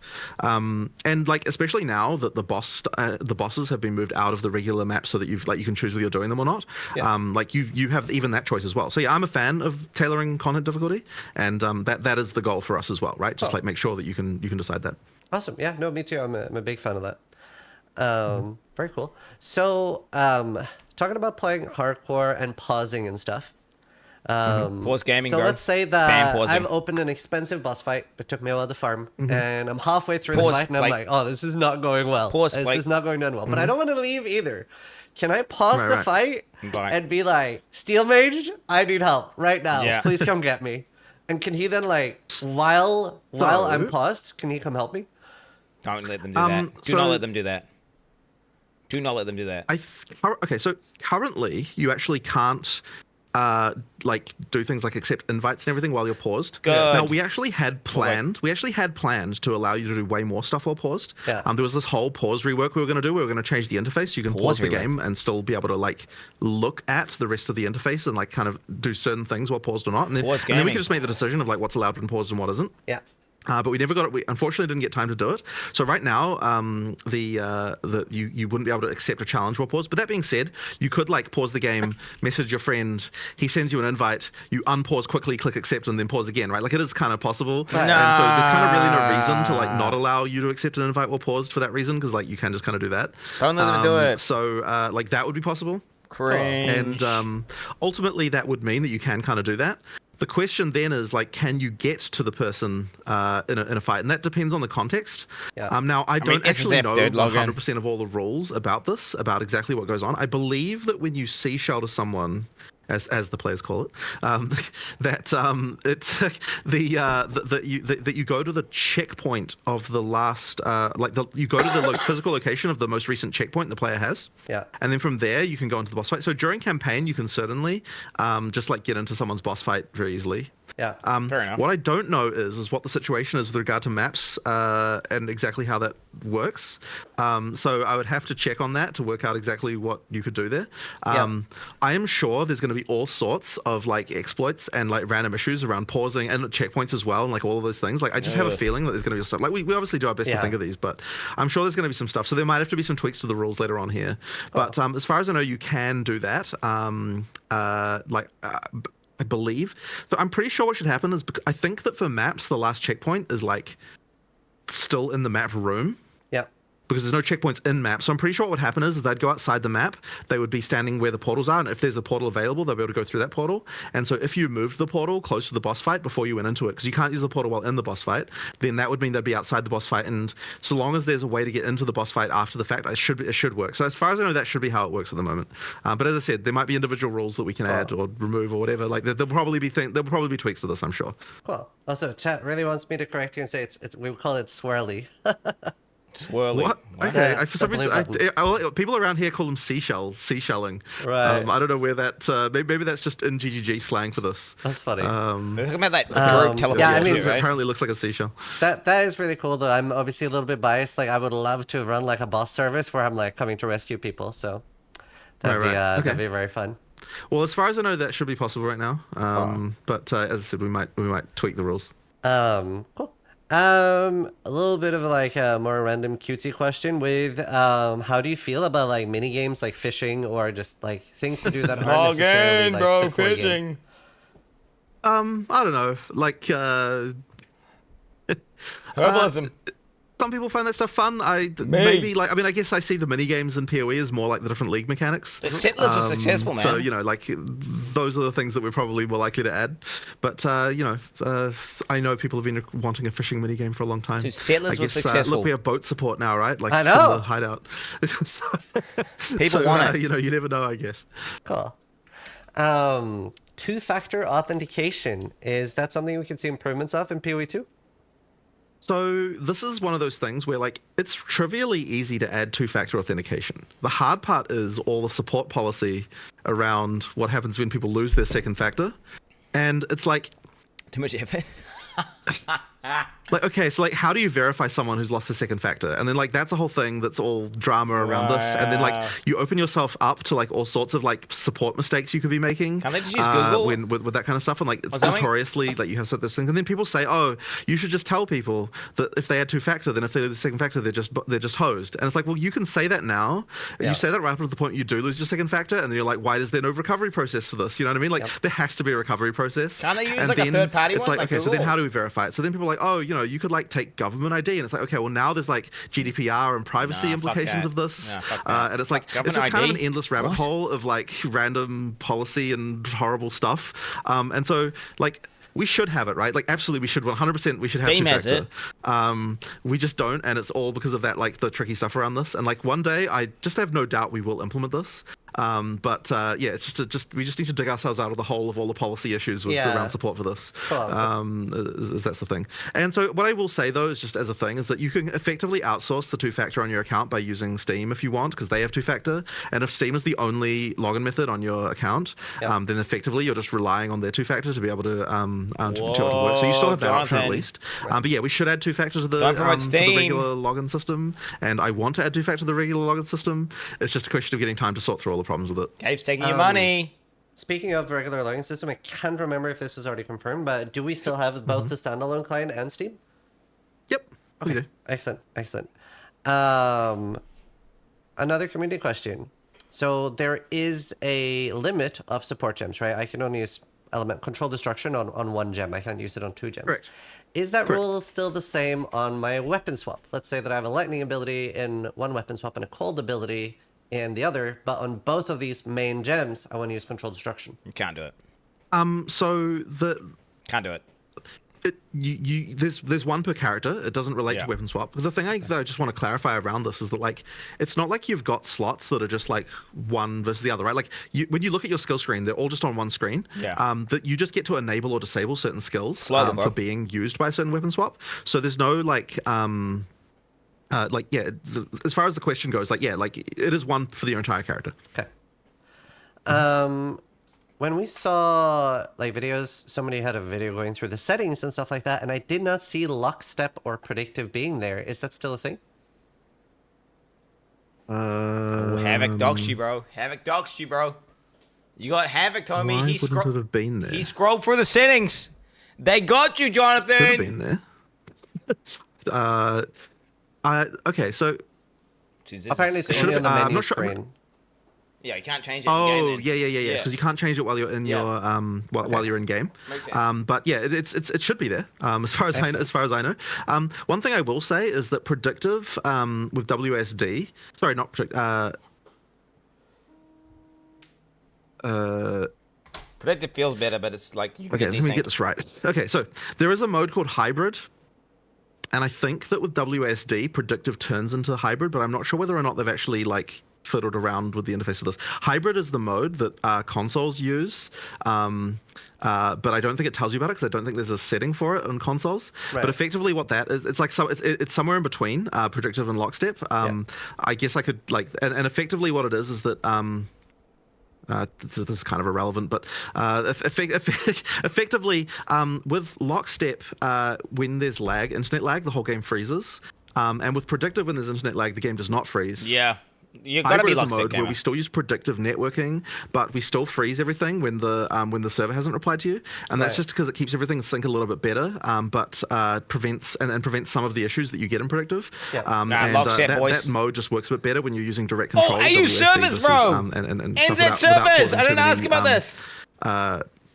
Desync issues. So that's just a random detail there. But yeah, as far as I know, they still work. And they should be. NZ servers. What I worry about. No. And this is just random speculation on my part. I haven't got Twitter on that computer. Pretty much everyone in GGG plays in lockstep. Yeah. And so what that means is that like Lockstep is the blade. I worry that there won't be as much testing in predictive, and there could be like issues that happen in predictive that we're just not aware of because of the fact that like everyone's just playing in lockstep all the time. So it probably hasn't received the same testing as what lockstep gets. So I would suggest to you play in lockstep if you can. Obviously, the issue is when your high latency is high. I can't DM Ziz, bro, because from the computer. That's the sort of stuff that will be that I'm sure will get more testing as we go into early access as well. But yeah, just random thing. A question I just thought of was in PoE1, a thing that can happen is assets loading and being invisible if there were already loading ones. Is that a fixed thing in PoE2? Unfortunately, that's not fixed, and this is something that really, really bothers me. Do it. But look, it's something that we're going to be like. We do I really want to fix that. I really, really want to fix it. Like it's the worst thing to me is that occurring. So we'll get to the point where that can occur. It's actually been made harder in PoE 2 because of the fact the assets are larger in general. You know, like higher resolution textures and higher resolution like models and stuff like that. So I don't think it will necessarily be worse or anything, but yeah, it really sucks to me whenever a thing doesn't load. And so this is a thing that we will be working on and improving over time. I want to get to the point where it's just 100% the case that you never see an asset pop. Like that would be ideal. Awesome. Yeah. But we'll work towards that. But we aren't there yet. Cool. To do a QR code. A lot of people are What? especially for people What? with slow connections, being able to start downloading the files before the 6th.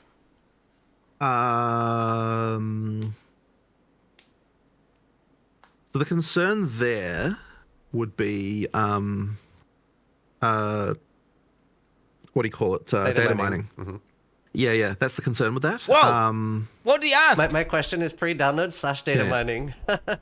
Yeah. I'll like we're definitely more vulnerable to data mining for PoE 2 than we are in PoE 1 usually, just because you know, like there's so much more new stuff, like just the whole campaign being something people haven't played. Yeah. Whoa. You know, so like it's that would be the concern. I guess I do understand the why you'd want this though.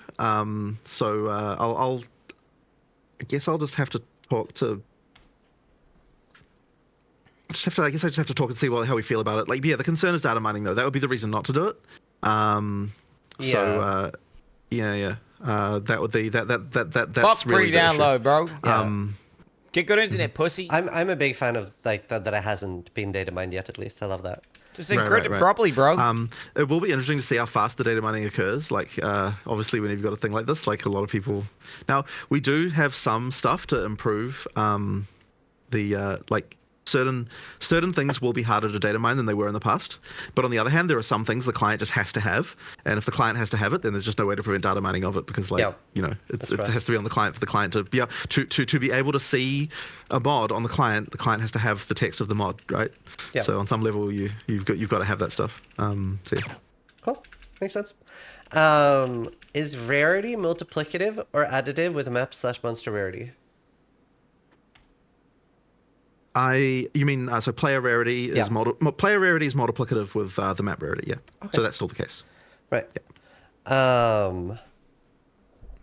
A question about what leagues are, because obviously we are still going to have leagues in PoE 2. Mm-hmm. What are they going to be based around? Right now they've been inspired by other games. Is that still going to be the case?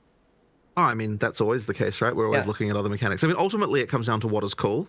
And so that means that all we're really doing when we're looking at other games is like, is there something we can notice here that could inspire us to be cool? But like, it doesn't have to be another game. It could be a movie or some random other thing. Like, you never know where the inspiration is going to come from. But that stuff can definitely happen. Just, you know, can we come up with a cool mechanic? That's all it comes down to. Yeah. Is there any game off the top of your head that you're like, oh, do we really like want to find a way to like get this in PoE that like inspires you? I don't know that I can name one right now. If it's like anything that would have happened like that, we probably already made a league for it. Yeah. So it would have to be something recent, and we haven't been talking about leagues in PoE 2 yet, so we haven't had like a brainstorming session about that yet. So yeah, as I said, I don't think I can come up with one. Get balloons in there. Awesome. And it's pretty much the final question here. I kind of tried to avoid open-ended questions, but is there any particular large engine changes with PoE 2 that allows you to do something that you've always wanted to do in PoE 1 but you weren't able to? So most of the changes, like engine-wise, are actually on PoE 1's engine because we wanted to merge them so that we can make all the assets transfer. Yeah. Probably one of the largest changes that is different between PoE 1 and 2 is the global elimination system. And what that kind of means is that so like any and this was like we had GI in PoE 1 as well, but it kind of works differently. So like effectively, the nice thing that you can do with a really good GI is that you can light objects without having to actually place lights in them. Like they just get lit by the glowing parts. Okay. And so you just get a really nice like soft form of lighting from certain things. And certain areas can actually be lit entirely with the GI system, which is just really nice. Like you get the ability to do some lighting that's just really quite different than what PoE1 has been capable of. So yeah, like that's pretty cool. RTX is on, bro. That's it. I don't Wait, think there's really? anything else that like we didn't actually Well, port skill over, design, but bro. not really. Like, 'cause we've tried to get everything as much as possible. Physics. To be the same. Just for asset portability. So there's quite a lot of stuff to do with like What? one of the engine features we have is the ability to read this is like real technical stuff, but to read the material that's on the ground and use that in the shader of a thing that's sitting on top. Yeah. And that lets you do things like, for example, we use that in the the bear slam. Okay. Yeah. When the bear does a slam, like the actual ground that's under the bear, like the chunks of rubble that come up are like red from the ground that's actually there, so that kind of like fits to the area. So that's kind of cool. And there's a few, that's actually used quite a lot, like in more subtle ways. The bear is like really obvious because it's like big chunks of terrain that kind of come up. So that's like another one. That's very cool. What's another one that's like It must be- PoE2 only? I'm not sure. As I said, most of the things get moved over. Like, I mean, look, one of the things that's gone on generally is that all the of fog the stuff. like we've upgraded the part. So we used to use in PoE1 originally a like CPU based particle system, and then for most of PoE2's development, we've had this like GPU based particle system, and that Nice. just means that the particles can look way nicer. And like that is available in PoE1, but it's just like all those assets were made like a long time ago, right? So they all use the old system. So like just what we're doing with particle systems now is just like way cooler, in my opinion. Like just like a lot of the graphics, like there's stuff like the particles will respond to like wind in the environment. So like if you have like explosions, you can have like wind events on the explosions that will cause like other particles that are around to just get pushed away and stuff like that. Like there's just like little cool things like that. That's awesome. Yeah, That's so so I don't cool. know. There's just like there's nice little touches, but as I said, all that stuff is theoretically available in PoE1. It's just it would require us like redoing a bunch of effects to actually take advantage of it. Yeah, probably some of the newer stuff in the leagues probably does, but Yeah. most stuff isn't that. Yeah. I don't know. Hopefully that answers some of those questions. No, that was great. Actually, I thought of another thing. Guild tabs. Guilds are not transferring over to PoE2. What about guild Correct. stash tabs? So because of the fact the guild isn't, it means the stash tabs aren't either, and that's kind of unfortunate because I would want that to happen. Fucking But in order to, the oof. guilds just aren't integrated across both games. Bro, I so spent therefore, $100 on my because guild one tabs. guild owns the tab, that guild isn't across. Bro, what the therefore hell? The tabs are where they are. I'm raging. And as I said, that's really not a like policy decision. It's just a kind of technical decision. I spent like $500 on my guild. I suppose in order to fix that, we'd have to merge the guilds of PoE1 and 2, and like I wouldn't even be guild against slots, that actually. idea. It's just requires more work than what we have time to do, unfortunately. So the answer is to be able to make something basically happen. we will have to buy the stash tabs again, right? You will for that, yes, unfortunately. But as I said, I just wish that wasn't the case, but it just is, unfortunately, Yeah. just due to the way that we couldn't get the guilds merged. Whatever, dude. People who that's make fine. guilds are gonna do it anyway. Is PoE Mobile still being worked on? Yeah, no, it's not. It's not being worked on right now. Like we put it on hold when we like as we realized that we needed the resources. They read the and room. effectively, the people who were working on that, they then were the ones who then were taking over the Website? console Oh, shit. interface Yeah. for PoE2. So what that meant was that we suddenly had a team that could actually like work on all that stuff and like do all the work that we needed to do for console. So the intention would be that when we get to the point of like feeling comfortable with like PoE2 is fine, like all the interface stuff Just is like drop all it. resolved, like Drop we're it. out of early access, we're kind of like everything's good. Then would be keen to restart the console drop it. version again. Sorry, the mobile version again. But for the time being, we're not working on it. We'll just have to get to the point where like feel okay, yeah, the console version of PoE2 is like is good enough that we can get some of the resources and move them over again. Awesome. I don't know if the last one's like a question. I just want to throw my hat in the oh my god, please let us mute other player sounds. I hate the goblin troops. I want to throw my hat in that. Yeah, MTX Okay. muting. So much. Understood. Yeah, understood. I'll talk to them about it. Awesome. That was pretty much all the questions I had. Like, thank you so much. Like, we are a few days out for launch, and you're taking time to do this. We all the He's community PR guy super now. appreciate it. Yeah, thank you No so problem. much, and we're very excited to play PoE2 when it comes out. Yeah, awesome. Well, thank you very much for giving me a chance to talk to you guys again. It's always fun. Awesome. Yeah, thank you so much, and yeah, for everybody watching on both YouTube and Twitch, All right. try to die less than See you the later, guys. servers do. Oh, shit, he modified it, All bro. right. Thank you so Damn. much. Thank you. Bye. No problem. Dude, Jonathan's just leaving, bro. I've got someone to. I have to go shut off the stream myself, I guess. All right. Nah, it's Here all we go. good. Thank you. Bye. All right. Thank Thank you. you. Bye. Awesome. There it is, chat. There it is. Shit. That was a pretty good interview. That went pretty well. He didn't ask I about hope I all didn't cough too concerns, much. I'm though, still dude. pretty sick, I but DM'd you on think he was Twitter, missing bro. I had to Yeah. log in through I like hate being 3 sick. versions of 2FA, man. Man, it's so split. Whenever I ask a question, there's like some people like, that's the dumbest fucking question I've ever heard. Don't listen And to those some guys. people are like, that's amazing. And I'm like, bruh. I guess that means they're good questions if they're equally like representing and not representing people. I also feel like a lot of people are like thinking like all the questions are for me, but like most of these questions are from other people. I had like 4 from me. But hopefully. Don't be a pussy, you bro. like them. Own it, bro. Log in. Good questions. Your questions Good were ultra good. Thank you all. That was good. Good interview. Good interview. Here are my goblin troops. No, fuck your goblin troops. W interview. Oh, that's great. Do you W- feel satisfied? Yeah, I mean we've already had a lot of good interviews. W In my interview. opinion, every person's interview is good because you get such a different approach. I know I've seen like every person that does the interview gets some form of backlash. But I love that they do so many different interviews because you get so many insights in different parts Yeah, the of the nerd community. ones and the Patrick ones, So bro. I love that they do multiple and not just one. I think it's really good. And thank you so much for all the subs and resubs. I super appreciate that. Right, Super appreciate that. Yo, dude. He's doing so many interviews. W interview from Ziz there, guys. Yo, dudes. Hey.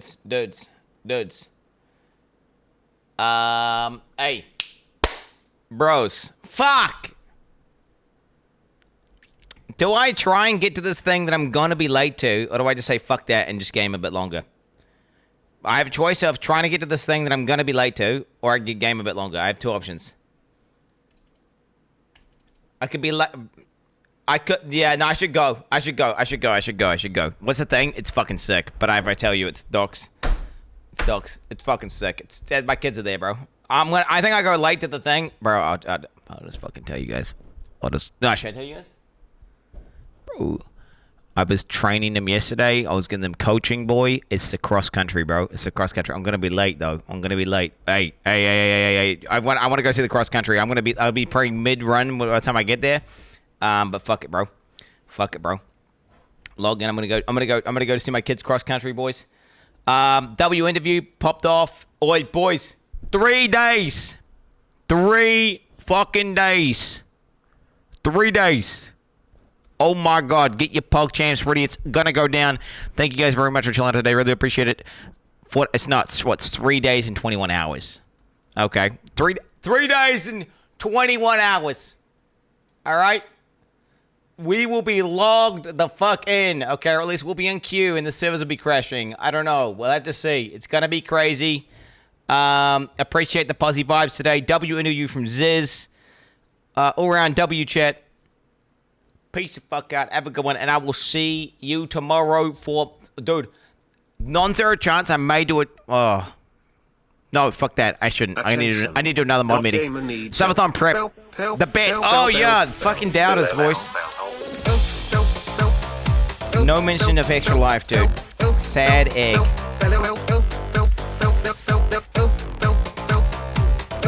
Yeah, fair enough. This has gone in their bad books for a while. He wants to just not get in the bad books again. So, makes sense. No, well, it wasn't drama farming. It's important. It's important, bro. Shoot. Alright, boys. I'm gonna piece the fuck out now and go yell at my kids to run faster. Okay? I'm like that guy, dude. I'm literally like, run! Run! That's me. Peace, boys. God Gamer, Dog Tamer, 2-head container, chat, mom pussy maintainer, fake news, proclaimer, copium inhaler, chat blamer, butt blamer, cock maimer, pussy in my ass proclaimer, no brainer, needs help, help, help, help, help, help, help, help, help,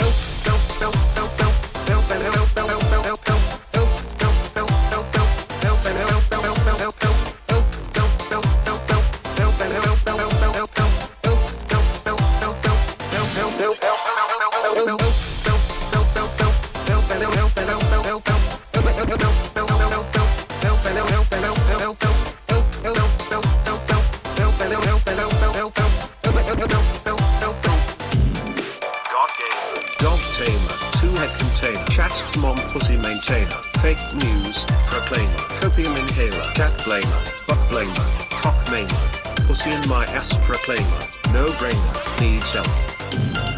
God gamer, pelt LLL.